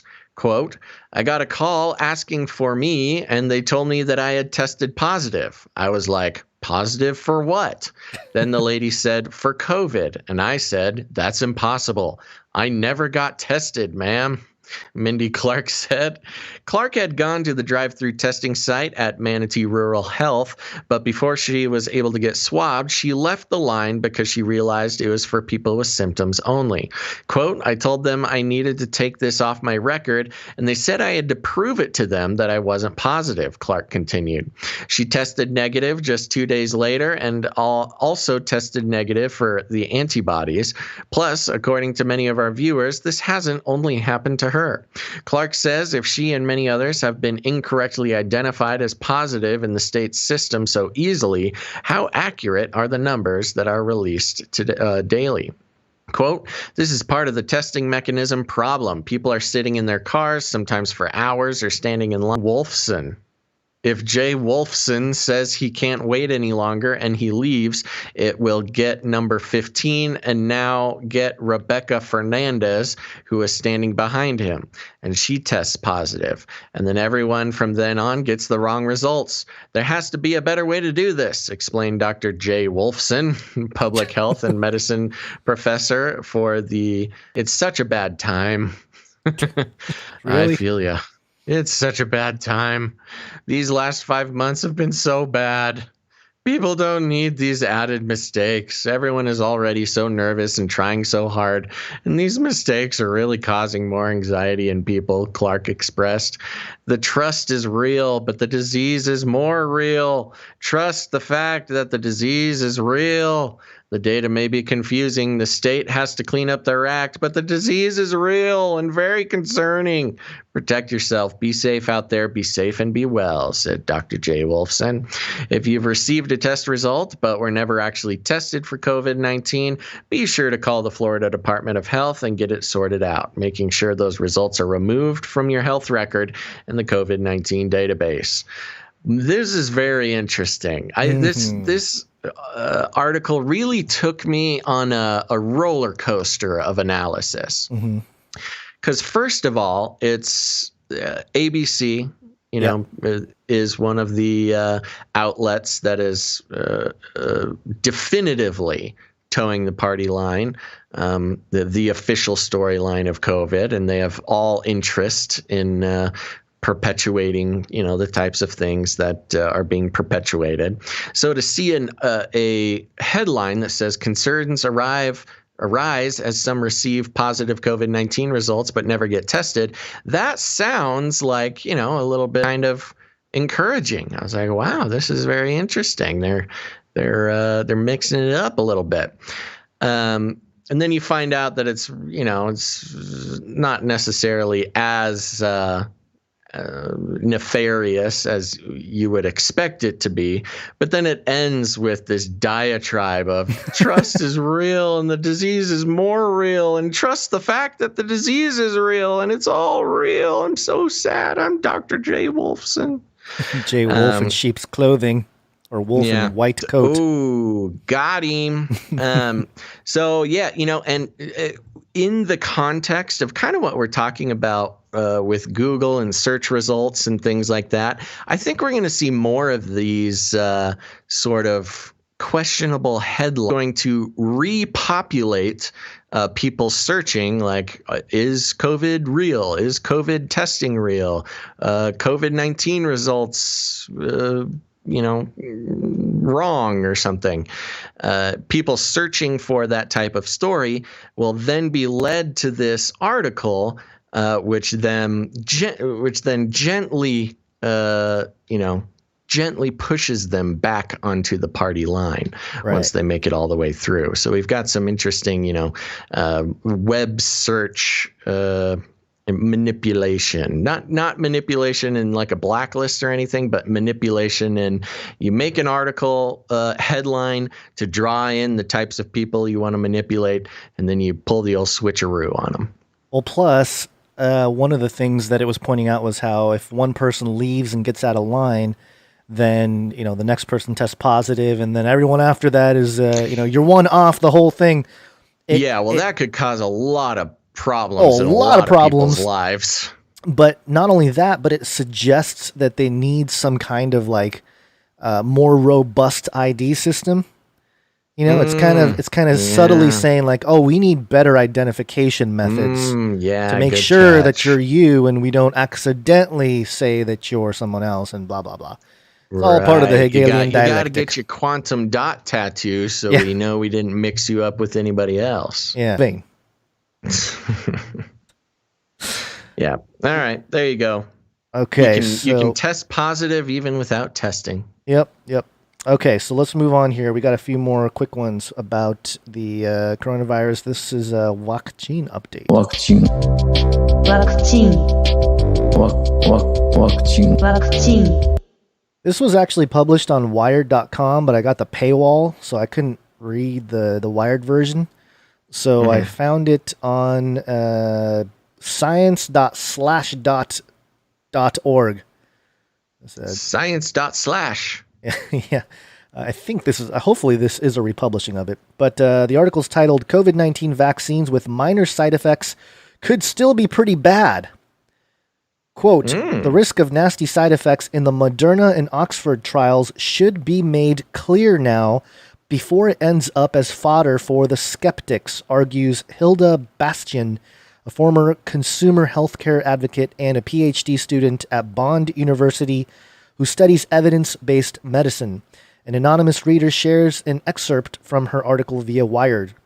On Monday, vaccine researchers from Oxford University and pharmaceutical company AstraZeneca announced results from, I think we read this article the other day.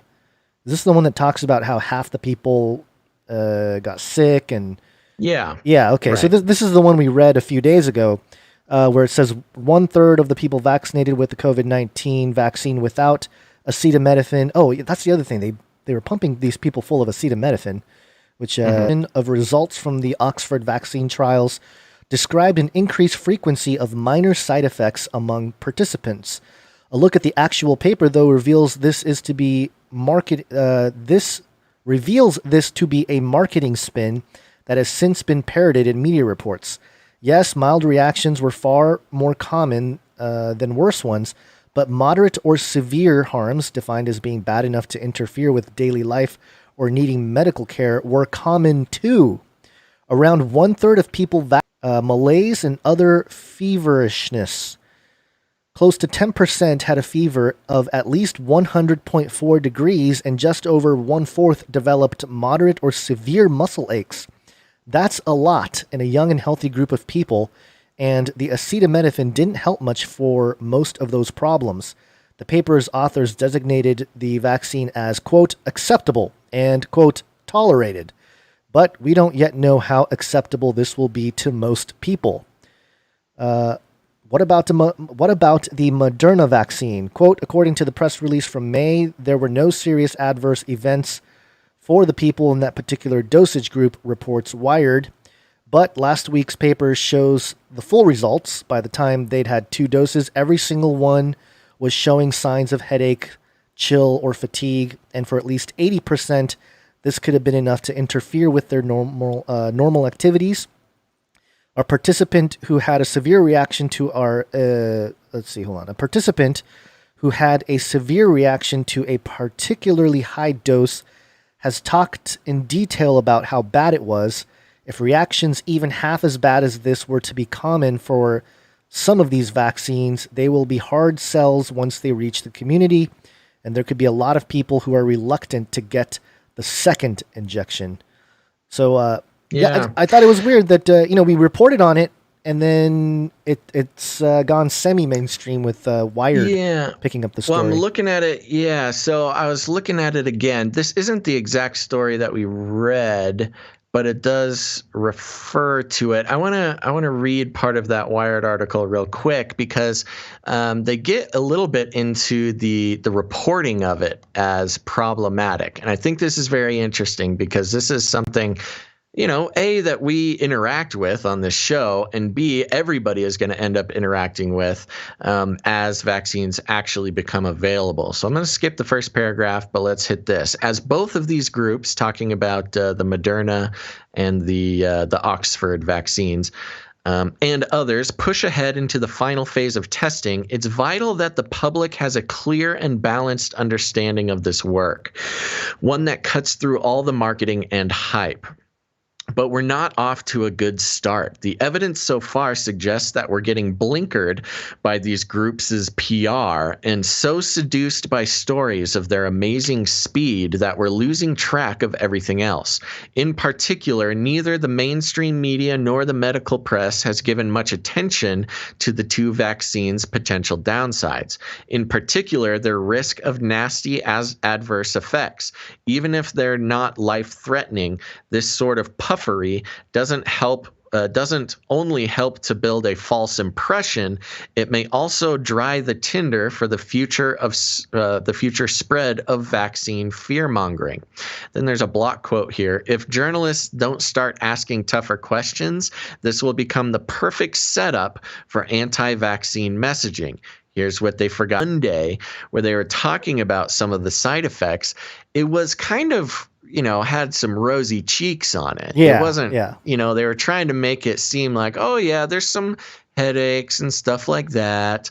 But, it turns out, at least according to this Wired article, that is not a good way to go about this, because if you're saying that the side effects are not so bad, you're just preparing everybody you're giving ammunition to the anti-vaxxers. Yeah. The article continues here. Back in May, a CNN report described the Oxford group as being the most aggressive in painting the rosiest picture of its product. So let's start with them. Just how rosy is the Oxford picture really?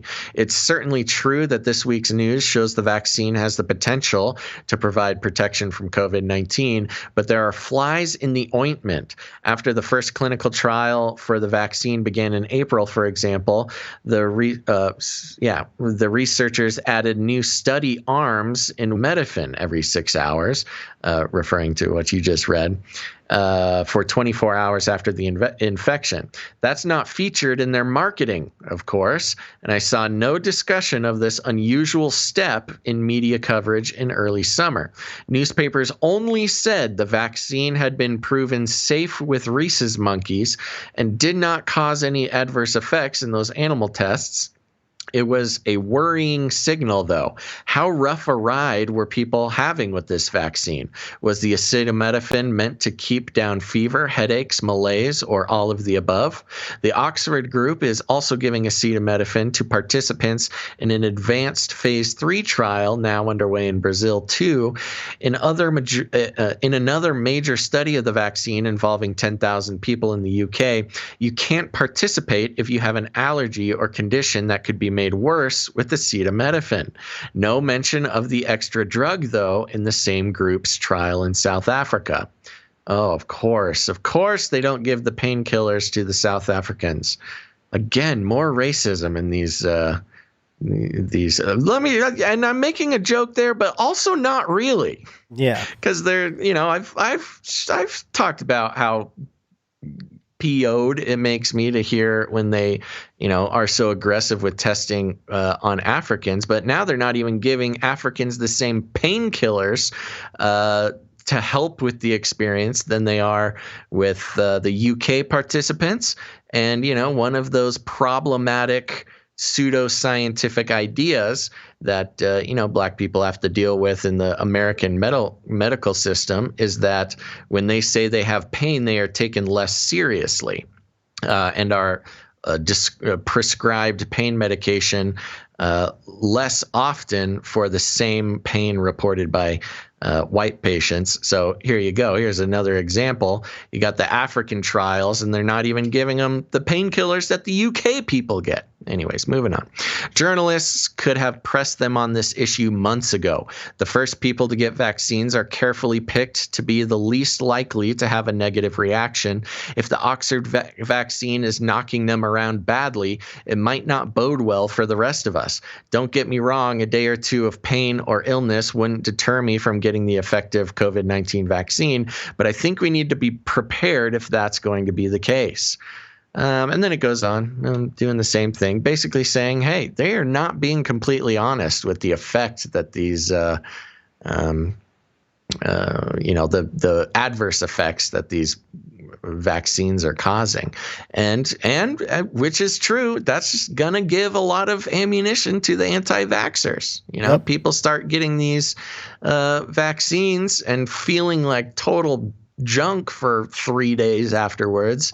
That's really going to turn some people off, I think. Yeah, and we know that this is about something else. Control, but also money. Vaccine.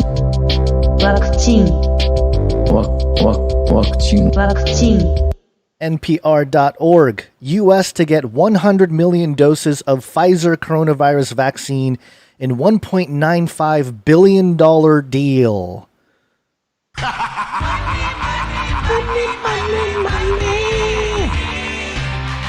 The federal government has reached a $1.95 billion deal with Pfizer to acquire 100 million doses of its vaccine candidate against the coronavirus if the Food and Drug Administration okays it.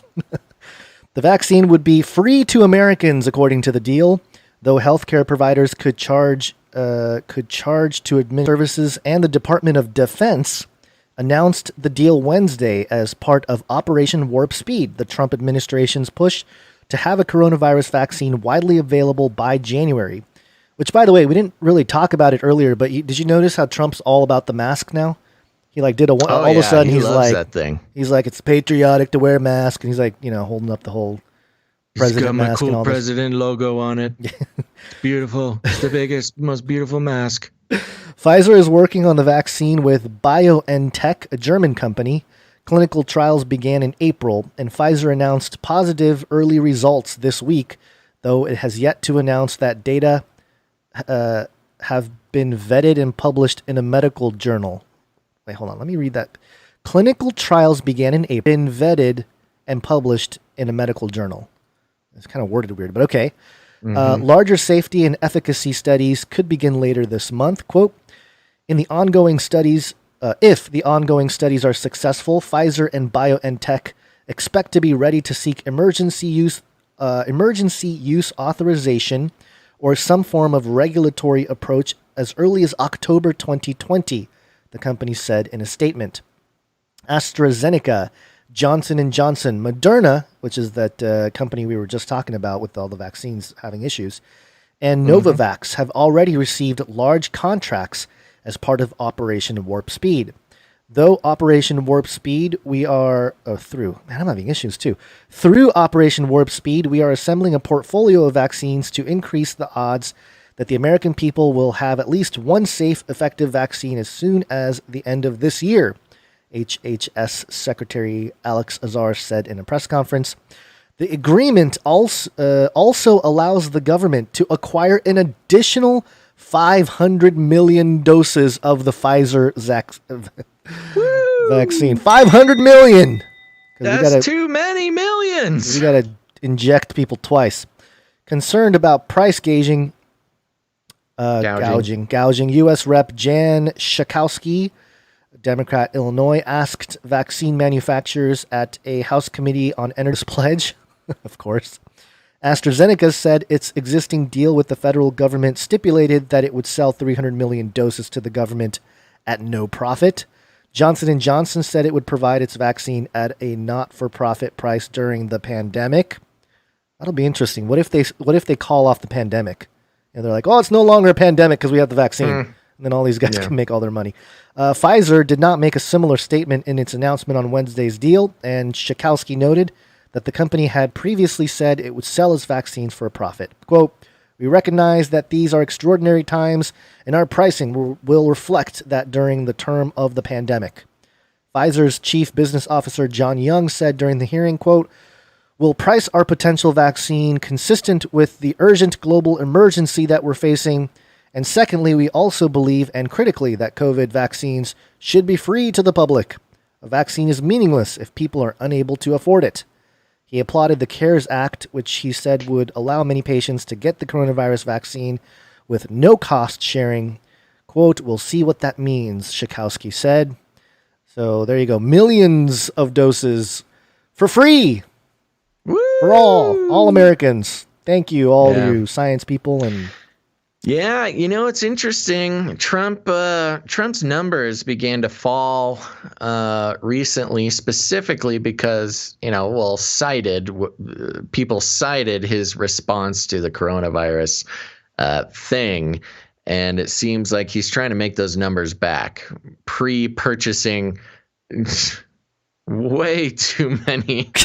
They got 500 million of that one vaccine, and of course, they're cramming 4 to 10 years of research into 4 months. So we'll see how that turns out. But I know how it's going to turn out.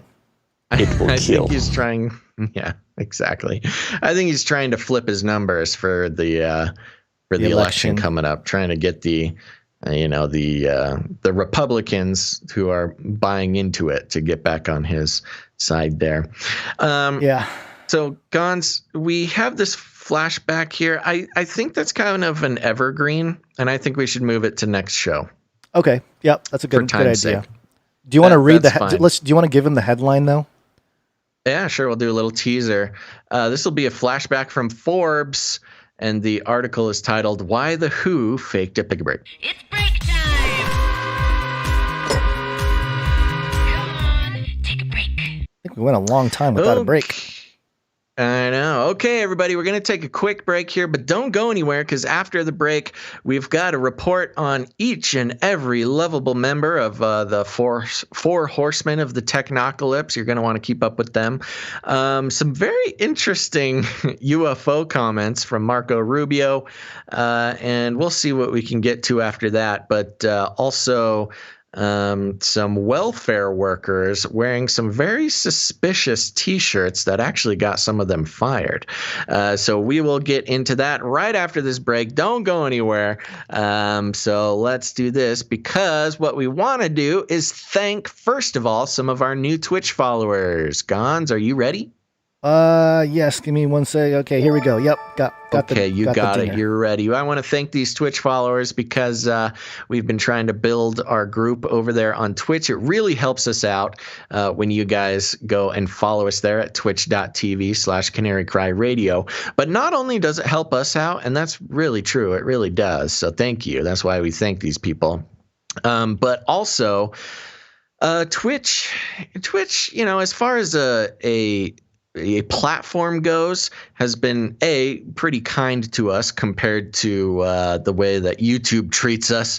YouTube uses and abuses us, but it's also got a more reliable notification system, as well as a bunch of other fun stuff and more fun emojis. Twitch is where it's at, so thank you very much. If you haven't done it yet, I really hope that you would consider going over to Twitch, make a new account. You don't connect it to your Facebook or anything, so that's a bonus.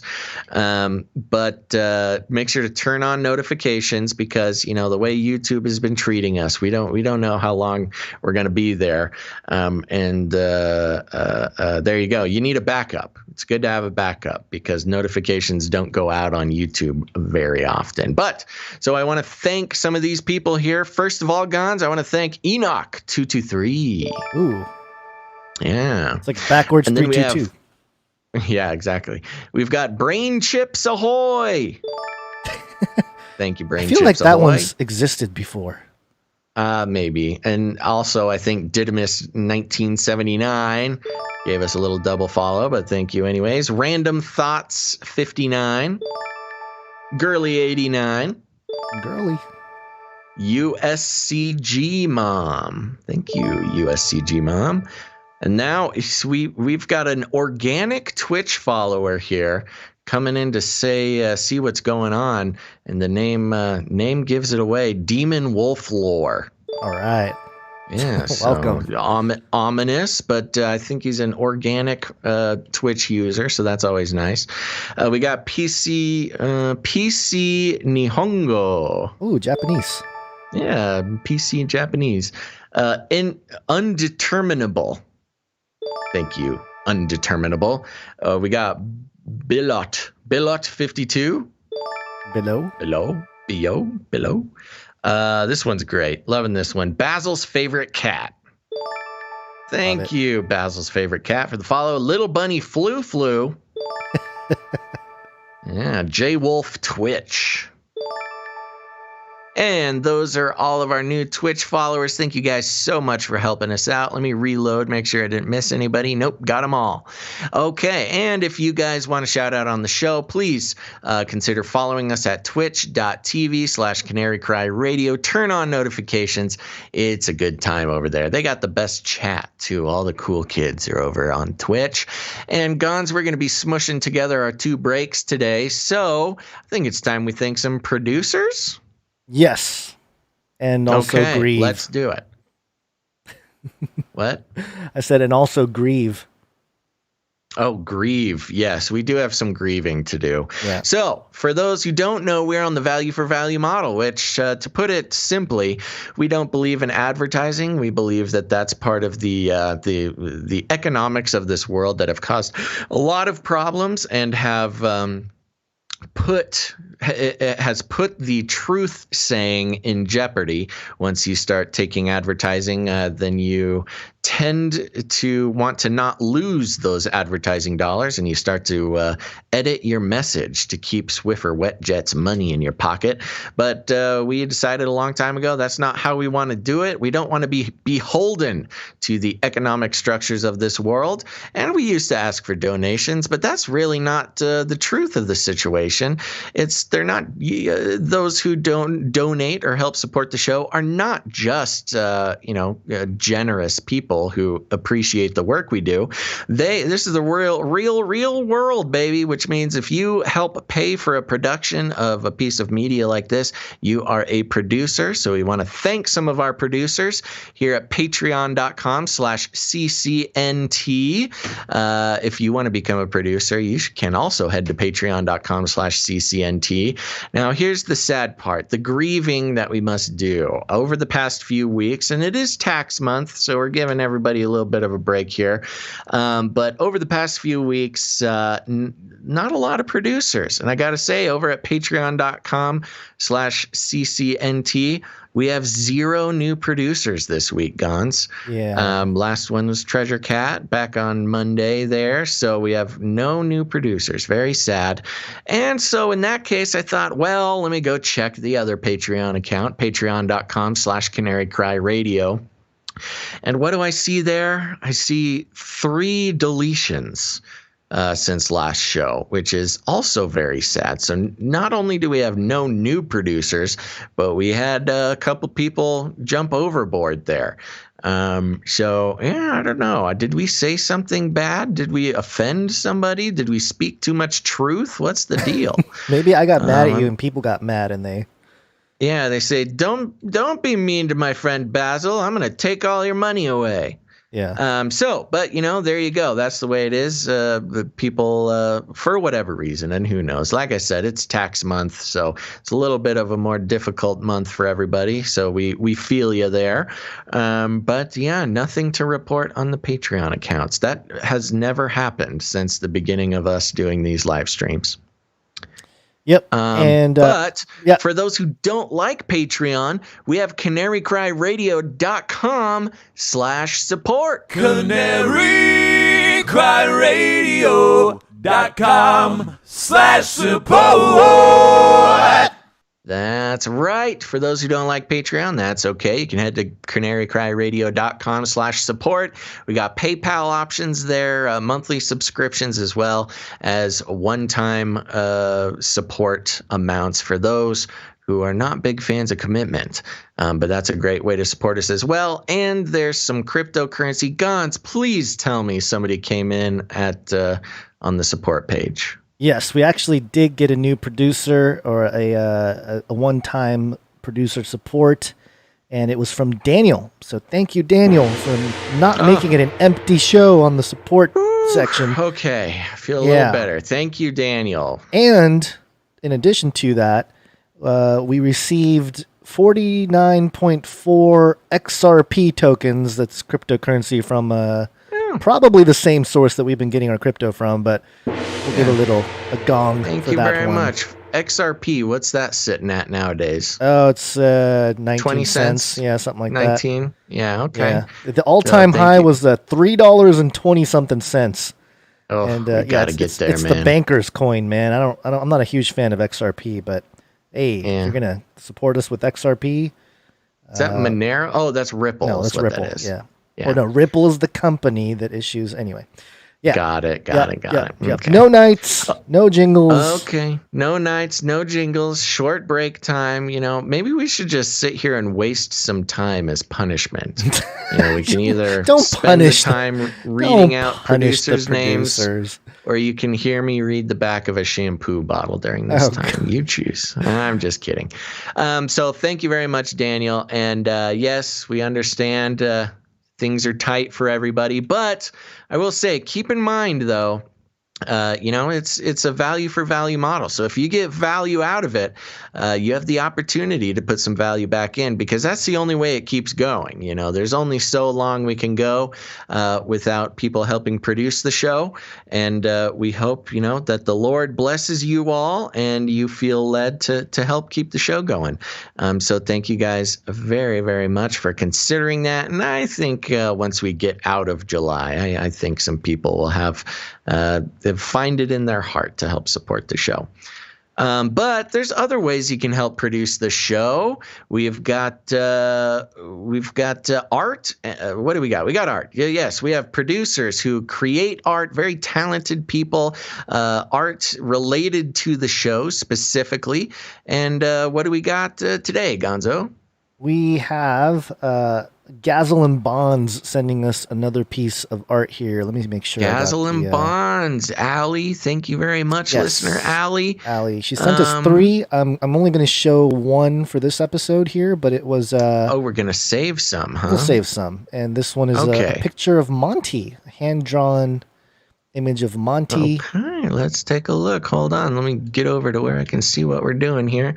Oh, yes. This one was very good. Yes, ready for the show. Monty is. And the very nice depiction of one of the Monties here. This looks like Monty 1. And he is surrounded by Canary Cry scripts. Yes. And scripts for CCNT. And what does that one say? Twitch user files. Yeah. So there you go. The script for Canary Cry News Talk is written by the cat.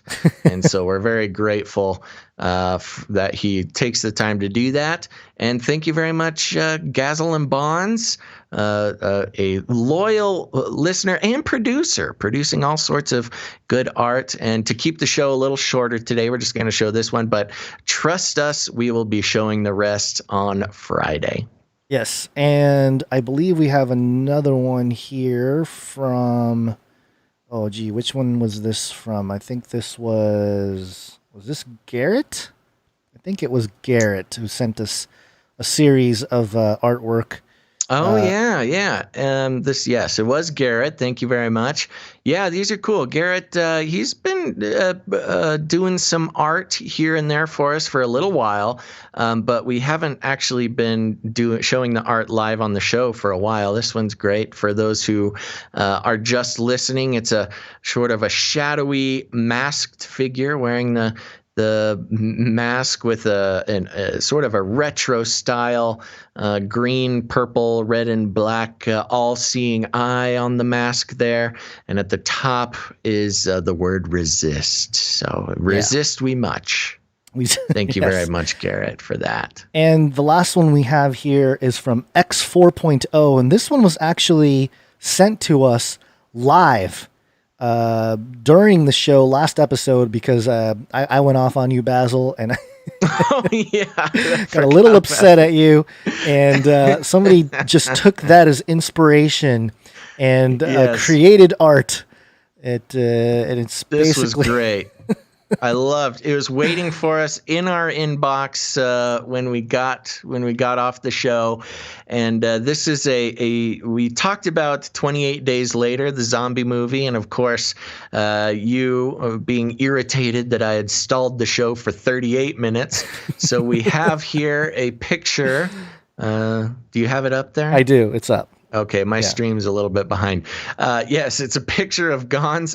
It's on MS Paint, which was actually I believe it was in the file name that he sent us. An MS Paint painting, I guess, of Gons. He's very angry. Their eyes are bloodshot. Yeah, the cage is my head with my VR goggles on the body of a canary, and I look very sad at the angry. That was a funny one. Thank you very much, Garrett. No, that was not Garrett. X 4.0, or I don't exactly know how to reference him. I think it's just 40 is what my email said, but there you go. So live art made during the show. So very good. Okay, well we got the best, most artistic producers. I love appreciate all it very drawings much. and everything coming in. So Awesome job, 38 everybody. minutes later. 38 minutes later. As his cage was rattled. Okay. Well, we better get back to the show. Anything else? Nope, I think that's it. Let's get back. Yes, Okay, it's wake up time. Hey, yo, wake up. Wake up time. Let's do it. Okay. Let's get connected to all of our 4 horsemen of the Technocalypse. The 4 horsemen of the Technocalypse. Anytime you see the 4 horsemen, it's something special. You are already sort of a cybernetic symbiote. Neural nets are taking over from regular programming. So you are connected. Thanks, Elon. You are connected. Now, for those who don't know who the 4 horsemen of the Technocalypse, we identified them years ago just to keep track of those who are going to propel us into the future Technocalypse. Those people are Elon Musk, Mark Zuckerberg, Jeff Bezos, and Bill Gates. And we've got a little report on each one of them separately. We'll start out with Elon Musk here. This is from Futurism.com, and this article is titled Elon Musk says Neuralink will stream music straight into your brain. Yay. Ooh. Elon Musk's brain hacking startup Neuralink is gearing up for a long-awaited reveal on August 28th. Did you know this? Yeah, I think so. How did I miss? Maybe I forgot it. I totally missed August 28th. That is very soon. Yep, about a month away. We'll see. Well, hopefully it goes better than the Cybertruck reveal, where he busted the window out. Live in front of everybody. Elon Musk's brain hacking startup Neuralink is geared up for a long-awaited reveal on August 28th. And Musk himself can't seem to help himself from teasing the brain-computer interface. On Sunday afternoon, when computer scientist Austin Howard asked Musk on Twitter if we could one day listen to music directly through such an interface, streaming it directly into the brain, in other words, with no headphones needed, Musk replied with a curt yes. We still know very little about what Neuralink has been working on. Our best look so far came during a 2019 presentation in which the company showed off a device that hooks up to the brain via holes in the skull cut by lasers. Oh my gosh. Early iterations of such a device are largely aimed at repairing broken neural connections in those who suffer brain disorders, including Parkinson's, Musk said during a recent podcast appearance. It's still entirely unclear if Neuralink's brain-computer interfaces will ever be able to bypass the ear, the cochlear nerves, and beam music magically into the auditory brain. But Musk has already set his sights on bigger things when asked by another Twitter user if Neuralink's devices could also help, quote, stimulate the release of oxytocin, serotonin, and other chemicals when needed. Musk replied with another yes. While some high-tech headphones have promised to beam music straight to your brain, they achieve this by sending vibrations to the skull, not stimulating neurons inside of the brain. To make that feature, to make that feature and more a reality. Typo alert there. Yeah, I don't think that's a typo. To make that feature and more a reality. Yeah, that kind of makes sense to me, but maybe it's my ESL. To make that feature and more a reality. Okay. Yeah, you got me. Yeah. To make that feature and more a reality, Neuralink is looking to add more, brains to its operations. Quote, if you've solved hard problems with phones, wearables, sealing, signal processing, inductive charging, power management, etc., please consider working at Neuralink, Musk tweeted over the weekend. Oh, so they're searching for talent. I need more brains. There you go. We need more brains, folks. So there you go. Very interesting. You know, I did not know about the August 28th thing, or if I did, I forgot about it. That's very soon. The future is almost here, Gonzo. Well, the vibrations to the skull is not anything new. The voice-to-skull technology has existed and has been used in warfare already, as most of the listeners know. He specifically said it's not the skull vibration technology. Did he? Yeah. Well, the article said that. Okay. To make more reality, adding more brains. Some high-tech process. Not stimulating. Okay. Yeah. All right. Kind of. Okay. We'll see. We'll see. All right. The four horsemen of the technocalypse. Anytime you see the four horsemen, it's something special. I am not capable of hatred. This was published. This is more of a visual story. NewYorkPost.com. Mark Zuckerberg surfs in Hawaii with way too much sunscreen. And if you spend any time on Facebook over the past few days, you've certainly seen this picture. Yeah. What a joker. New photos show Facebook honcho Mark Zuckerberg zipping around on an electric surfboard in Hawaii while wearing enough white sunscreen on his face to make the Batman supervillain blush. And, I'm not going to even read the story because I just want to see the picture. What do you think about the picture? I sent you the picture of a close-up of his face over the weekend, and you didn't even realize who it was until you were back on social media. No, I had not seen the actual full screen picture. For those who are just listening, it's a picture of Mark Zuckerberg, and he's on one of those automatic surfboards that kind of propels itself through the water, and you hold this little much like the thing I'm holding now, just like a little controller in your hand. And it is just the most awkward thing I've ever seen. Yeah, he's such a nerd. And he's on the thing, and he's got this weird outfit on, those sunproof shirts. It looks like he's wearing a sweatshirt in the water. It does. And he's kind of sticking his booty out there, and his face. It looks like he's in whiteface. He looks like a mime. He looks like a mime. Yeah, that's what I thought. A mime or yeah. Before I had seen this picture, you sent me a extreme close-up of his face. And I'm like, why are you sending me this? I don't know what this is. I just ignored it. And it wasn't until I logged online and saw the picture, I was like, okay, this makes sense. Yeah. So he's testing out his futuristic surfboard technology there. And, when you're a lizard person, you really got to protect your human skin suit from the sun. And so that's what he's doing there. I'm just wondering who was the person that said, hey, Mark, get over here. We got to make sure to protect you from the sun. Let me I don't think anybody did. I think that was his.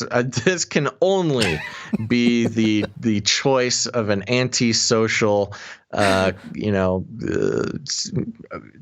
billionaire with psychopathic tendencies and a robot heart. That's why we it's what quote from Star Trek as our sort of Zuckerberg thing. I am not capable of hatred. Because I think it kind of relates to that, but also if you didn't think we lived in clown world before, oh my, total here's clown. Your proof. All right, let's keep going for time's sake here. Next we have Bezos. The four horsemen of the technocalypse. Anytime you see the four horsemen, it's something special. Something special. Oh, I just got to love that laugh. SFGate.com. Jeff Bezos adds record $13 billion in a single day to fortune. Jeff Bezos added $13 billion to his net worth on Monday. On Monday. $13 billion is enough to give every man, woman, and child $1,000 every week for an entire year. He could support the entire economy for an entire year with what he made on Monday.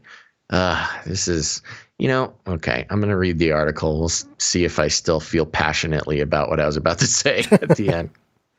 Jeff Bezos added $13 billion to his net worth on Monday, the largest single-day jump for an individual since the Bloomberg Billionaires Index was created in 2012. Amazon.com Incorporated shares surged 7.9%, the most since December 2018, on rising optimism about web shopping trends, and are now up 73% this year. Bezos, Amazon's 56-year... Wow, he's 56. Okay. Bezos, Amazon's 56-year-old founder and the world's richest person, has seen his fortune swell 74 billion in 2020. That's about enough to pay every man, woman, and child $1,000 a week for 4.5, almost 5 years, to $189.3 billion, despite the U.S. entering its worst economic downturn since the Great Depression. He's now personally worth more than the market valuation of giants such as ExxonMobil Corp., Nike Inc., and McDonald's Corp. Oh my gosh. He, as an individual man, is worth more than ExxonMobil. You know what else he's worth more than? The What? entire market cap of Bitcoin by itself. Oh yeah, Bitcoin totally. is about 175 billion right now as we record this. He's Wow. worth more than that. That's crazy. Yeah, holy Insanity. smokes. Yeah. Mackenzie Bezos, his ex-wife, gained $4.6 billion Monday and is now the 13th richest person in the world. Other tech titans are also enjoying a surge driven partly by people forced to stay at home and helped by the boost given to markets by unprecedented stimulus efforts by governments and central bankers. 7 of the 10 richest people on the planet owe their wealth to the sector, including Elon Musk, whose fortune has soared around $47 billion so far in 2020. Facebook chief executive officer Mark Zuckerberg has added almost $15 billion to his net worth, even as company deals with brands boycotting ads on social network. So there you go. They mentioned 3 of the 4 horsemen of the technocalypse. I know. That's what I'm saying. They're all coming together with their billions of dollars. Yeah, that's why, man. Yeah, we were joking, but we may not be as far off as we thought in terms of the joke. I know. Wow, that's incredible. It just breaks my heart to see how much trouble people are in nowadays. Yeah. You know, and you know, we're kind of tongue in cheek when it comes to people becoming producers of the show, although it is serious and we do need it, but we understand the times are really hard, but it really, this is its own kind of class warfare. Just reading this article makes me so mad. Yeah, I know. Yeah. Yeah. All right. Well, All let's get to the last one here. The fourth horseman of the technocalypse that we haven't mentioned yet. The 4 horsemen of the technocalypse. Anytime you see the 4 horsemen, it's something special. We're taking things that are genetically modified organisms and we're injecting them in little kids' arms. We just shoot them right into the vein, right into the vein, right into the vein, right into the vein. This is allafrica.com. Nigeria. Bill Gates donates $1 million to address COVID-19 pandemic in Nigeria. The UN Finance Support Platform tagged One UN COVID-19 Response Basket Fund says it has received additional $1 million to help Nigeria to address challenges posed by the pandemic in the country. The UN Development Program, the UNDP, which manages the Basket Fund, made this known in a statement on Tuesday in Abuja. The statement quoted Mohammed Yahya, the UNDP resident representative in Nigeria, as saying that the additional fund was to aid Nigeria as it witnessed a rapid rise in the number of confirmed cases. Mr. Yahya said the Bill and Melinda Gates Foundation has donated $1 million in support of the Nigerian government in addressing the challenges of COVID-19 pandemic on July 14th, 2020.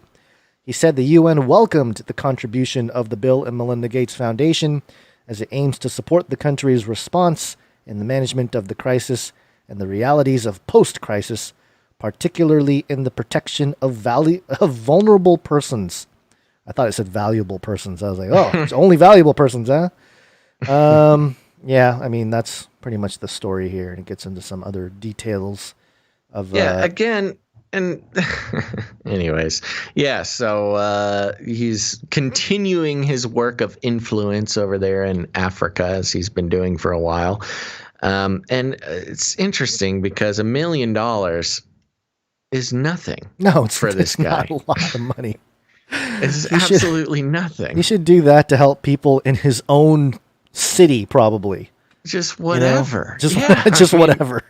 We should be hearing more. Like, there should be 10 of these stories a day for it to mean anything. Although we know, as the Bill and Melinda Gates Foundation, aside from all the other nefarious things surrounding that organization, that 501c3s like that organization, I believe that might, 501c3s.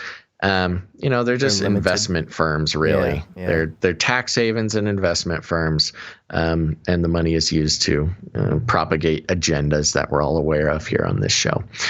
Okay, so for time's sake, I do want to get one last story in, Gons. Okay. Aliens. Okay. Is that it? Wasn't there more to that jingle? There was. I don't have it necessarily prepared here, but I was sitting here waiting for the whole song. Aliens. Okay, here we go. Vice.com, another Vice one here. Originally on Motherboard. Marco Rubio hopes UFOs are aliens, not Chinese planes. All right, let's do it. Florida Senator Marco Rubio said he hopes that UFOs are extraterrestrials and not advanced Chinese aircraft. In a July 16th interview with CBS reporter Jim DeFeedy about a range of topics, including the government's COVID-19 response and the possible existence of extraterrestrial life, quote, "We have things flying over our military bases and places where we're conducting military exercises, and we don't know what it is, and it isn't ours," Rubio said. Quote, "Frankly, if it's something outside this planet, that might actually be better than the fact we've seen some sort of technological leap from the Chinese or Russians or some other adversary that allows them to conduct this sort of activity," Rubio said. Quote, "That is, to me, a national security risk, one we should be looking into." DeFeed and Rubio were talking about the U.S. Navy's declassification and release of 3 UFO videos in April. The videos show Navy pilots encountering strange objects in the sky. The Navy isn't saying the objects were extraterrestrial, but it's not discounting that fact either. At the time of release, former Nevada Senator Harry Reid said the videos only scratched the surface of the Pentagon's UFO research. The State Intelligence Committee, which Rubio currently chairs, recently required the military to produce a report about its UFO task force. That report will presumably be forthcoming. This week, after the death of civil rights icon John Lewis, Rubio tweeted out his condolences alongside a picture of himself with Maryland Republic Elijah Cummings. During his interview with The Feed, Rubio said he would be happy to find out that aliens were visiting Earth. He would be happy to find out that aliens were visiting Earth, rather than be met with advanced technology from an American military rival. A popular theory among extraterrestrial skeptics is that the Navy pilots encountered advanced aircraft from Russia or China, not an alien species. It's even possible, though Rubio discounted this in his interview, that the encounters are part of an American advanced weapons program. So there you go. I hope they're aliens and not the Chiners. You don't know what you're looking at. What's driving that thing? It's not a space alien. Aliens. It's unidentified. Is that what you're hoping? That's right. It's unidentified. Oh, it's back. Oh, it's back. So there you go, Gons. I hope it's aliens. Hopefully it's not aliens Chinese. and not China or Russia. Or You Russia. did mention Russia there. Yeah, that's pretty wild. I mean, it's pretty wild to have such a candid conversation with a sitting representative. Yeah, I think this is the slow emergence of the conversation and revealing some kind of open disclosure. There's already been some UFO researchers, Ellie Marzulli being one of our colleagues, he would suggest that they've already done disclosure, like that by releasing some of that military footage and stuff, they're already disclosing that there's some kind of presence here. I tend the to psyop value of Rubio saying this is, it is pretty blatant. Yeah. So, let's just say the full disclosure does come out. Said, yeah, there are aliens and they do kind of fly around and spy on us. It's pretty weird. Oh, but at least it's not the Russians, everybody. Am I right? Or the Chinese. Yeah, and the very last sentence of this article, it's even possible, though Rubio discounted this in his interview, that the encounters are part of an American advanced weapons program.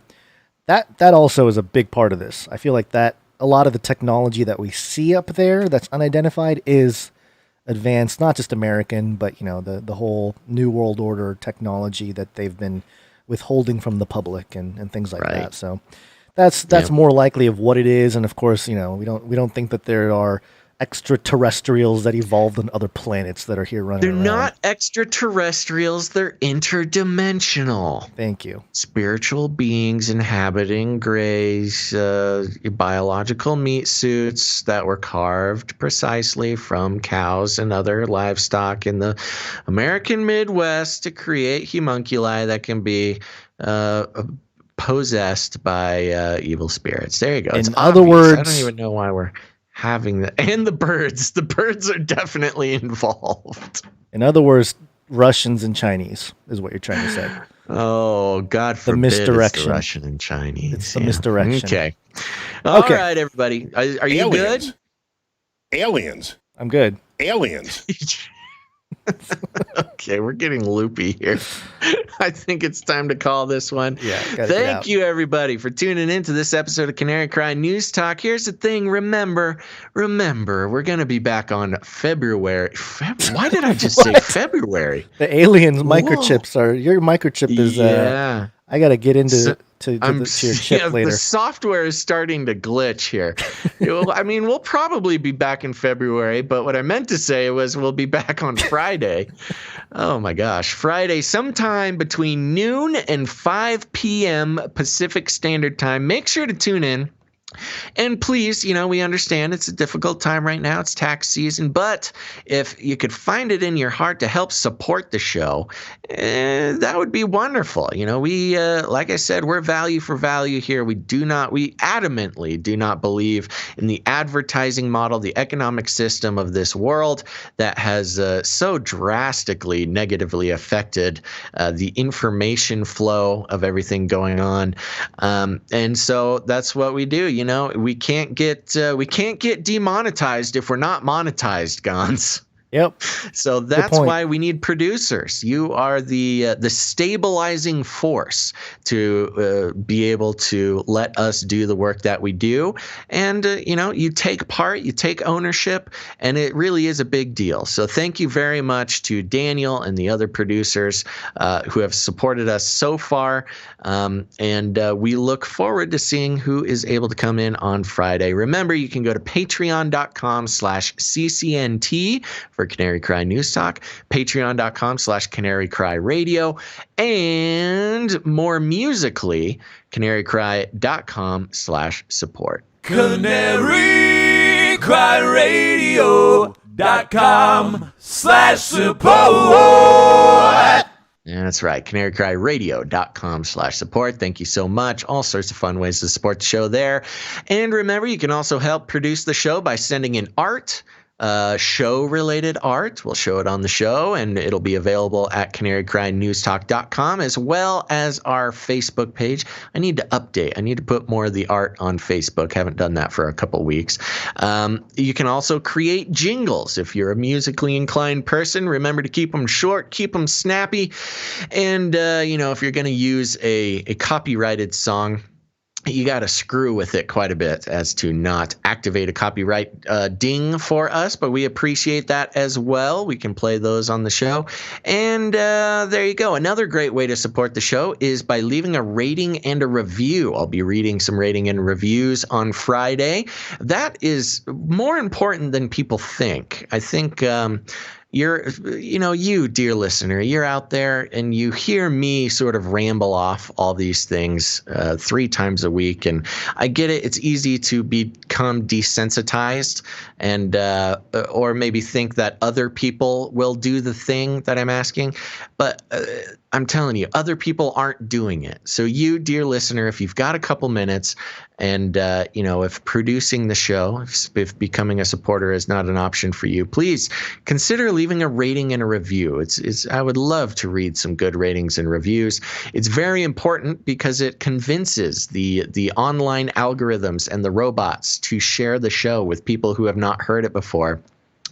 And it's a great way to spread the show. So there you go. So keep that in mind. There are a lot of people who listen, but it tends to be the case that, especially when I kind of get into this repetitive stuff, that people assume other people are going to do it. And I'm telling you, people don't do it. So yes, you, dear listener, you are the one. You are the chosen one. Listen to my voice. Go leave a rating and a review. Don't get all NLP on them. Also go to patreon.com/CCNT. So yes, do that. We'll read some ratings and reviews. It's a good time. But one of the best ways to support the show, spread the show, is, you got those people in your life. They're starting to realize that the official stories are not lining up. They're starting to realize that something fishy is going on here. And the best way to help them along that journey in a way that does not put you in harm's way is simply to share an episode of the show with them. One of the best ways, I think, is to find the podcast version. It's much easier for people to stick a podcast in their ears during an afternoon of doing chores rather than watching a video, a 2-hour video. So find the podcast. It's on Apple Podcasts. It's on Stitcher, Spotify, all those things. You can find the podcast, send it to a friend, give them something to listen to. And if you are that friend, if you're here listening to my voice for the first time, welcome. Your cage has been rattled. But if you want to share it with somebody else and you need some instructions, here's what you do. You walk right up to them, you grab them by the cage, and then you what? You shake it! The end of the world occurred pretty much as we had predicted. I want to shake things up, stir up some controversy, rattle a few cages. Hey, stop that! You'll never silence me. I'm the last angry man, a crusader for the little guy. Leave the bird alone. Never. Rattle a few cages. Rattle a few cages. The human race will have every opportunity to improve. And if they don't? Ask Noah. That's right, everybody. There you go. Just ask Noah. Make sure to tune in again on Friday, sometime between noon and 5 p.m. Pacific Standard Time. We're excited to meet you back here on Friday. So we'll see you then, everybody. But remember, before then, you gotta think outside the cage. You just gotta do it. Is that how we're ending? I totally lost my mojo there at this second. All right, let me try again. Okay, everybody, see you next time on Canary Cry News Talk. But before then, remember, think outside the cage. That's a bubble that's gonna help me. I forgot how to do this. Look it up.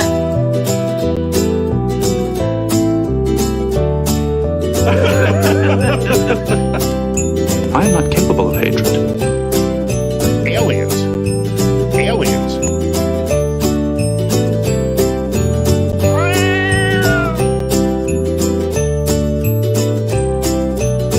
Stop this progress before it is too late.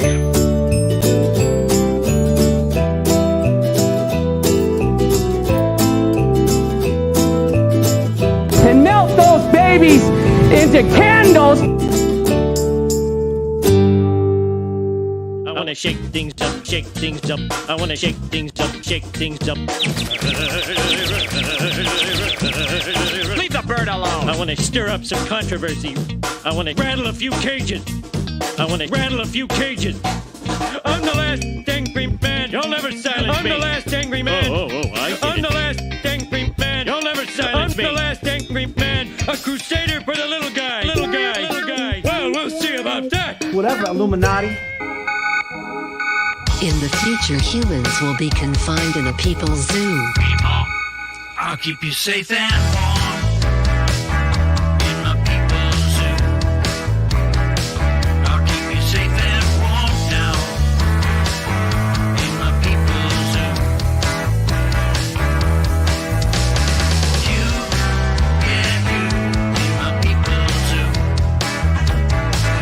keep the cameras on.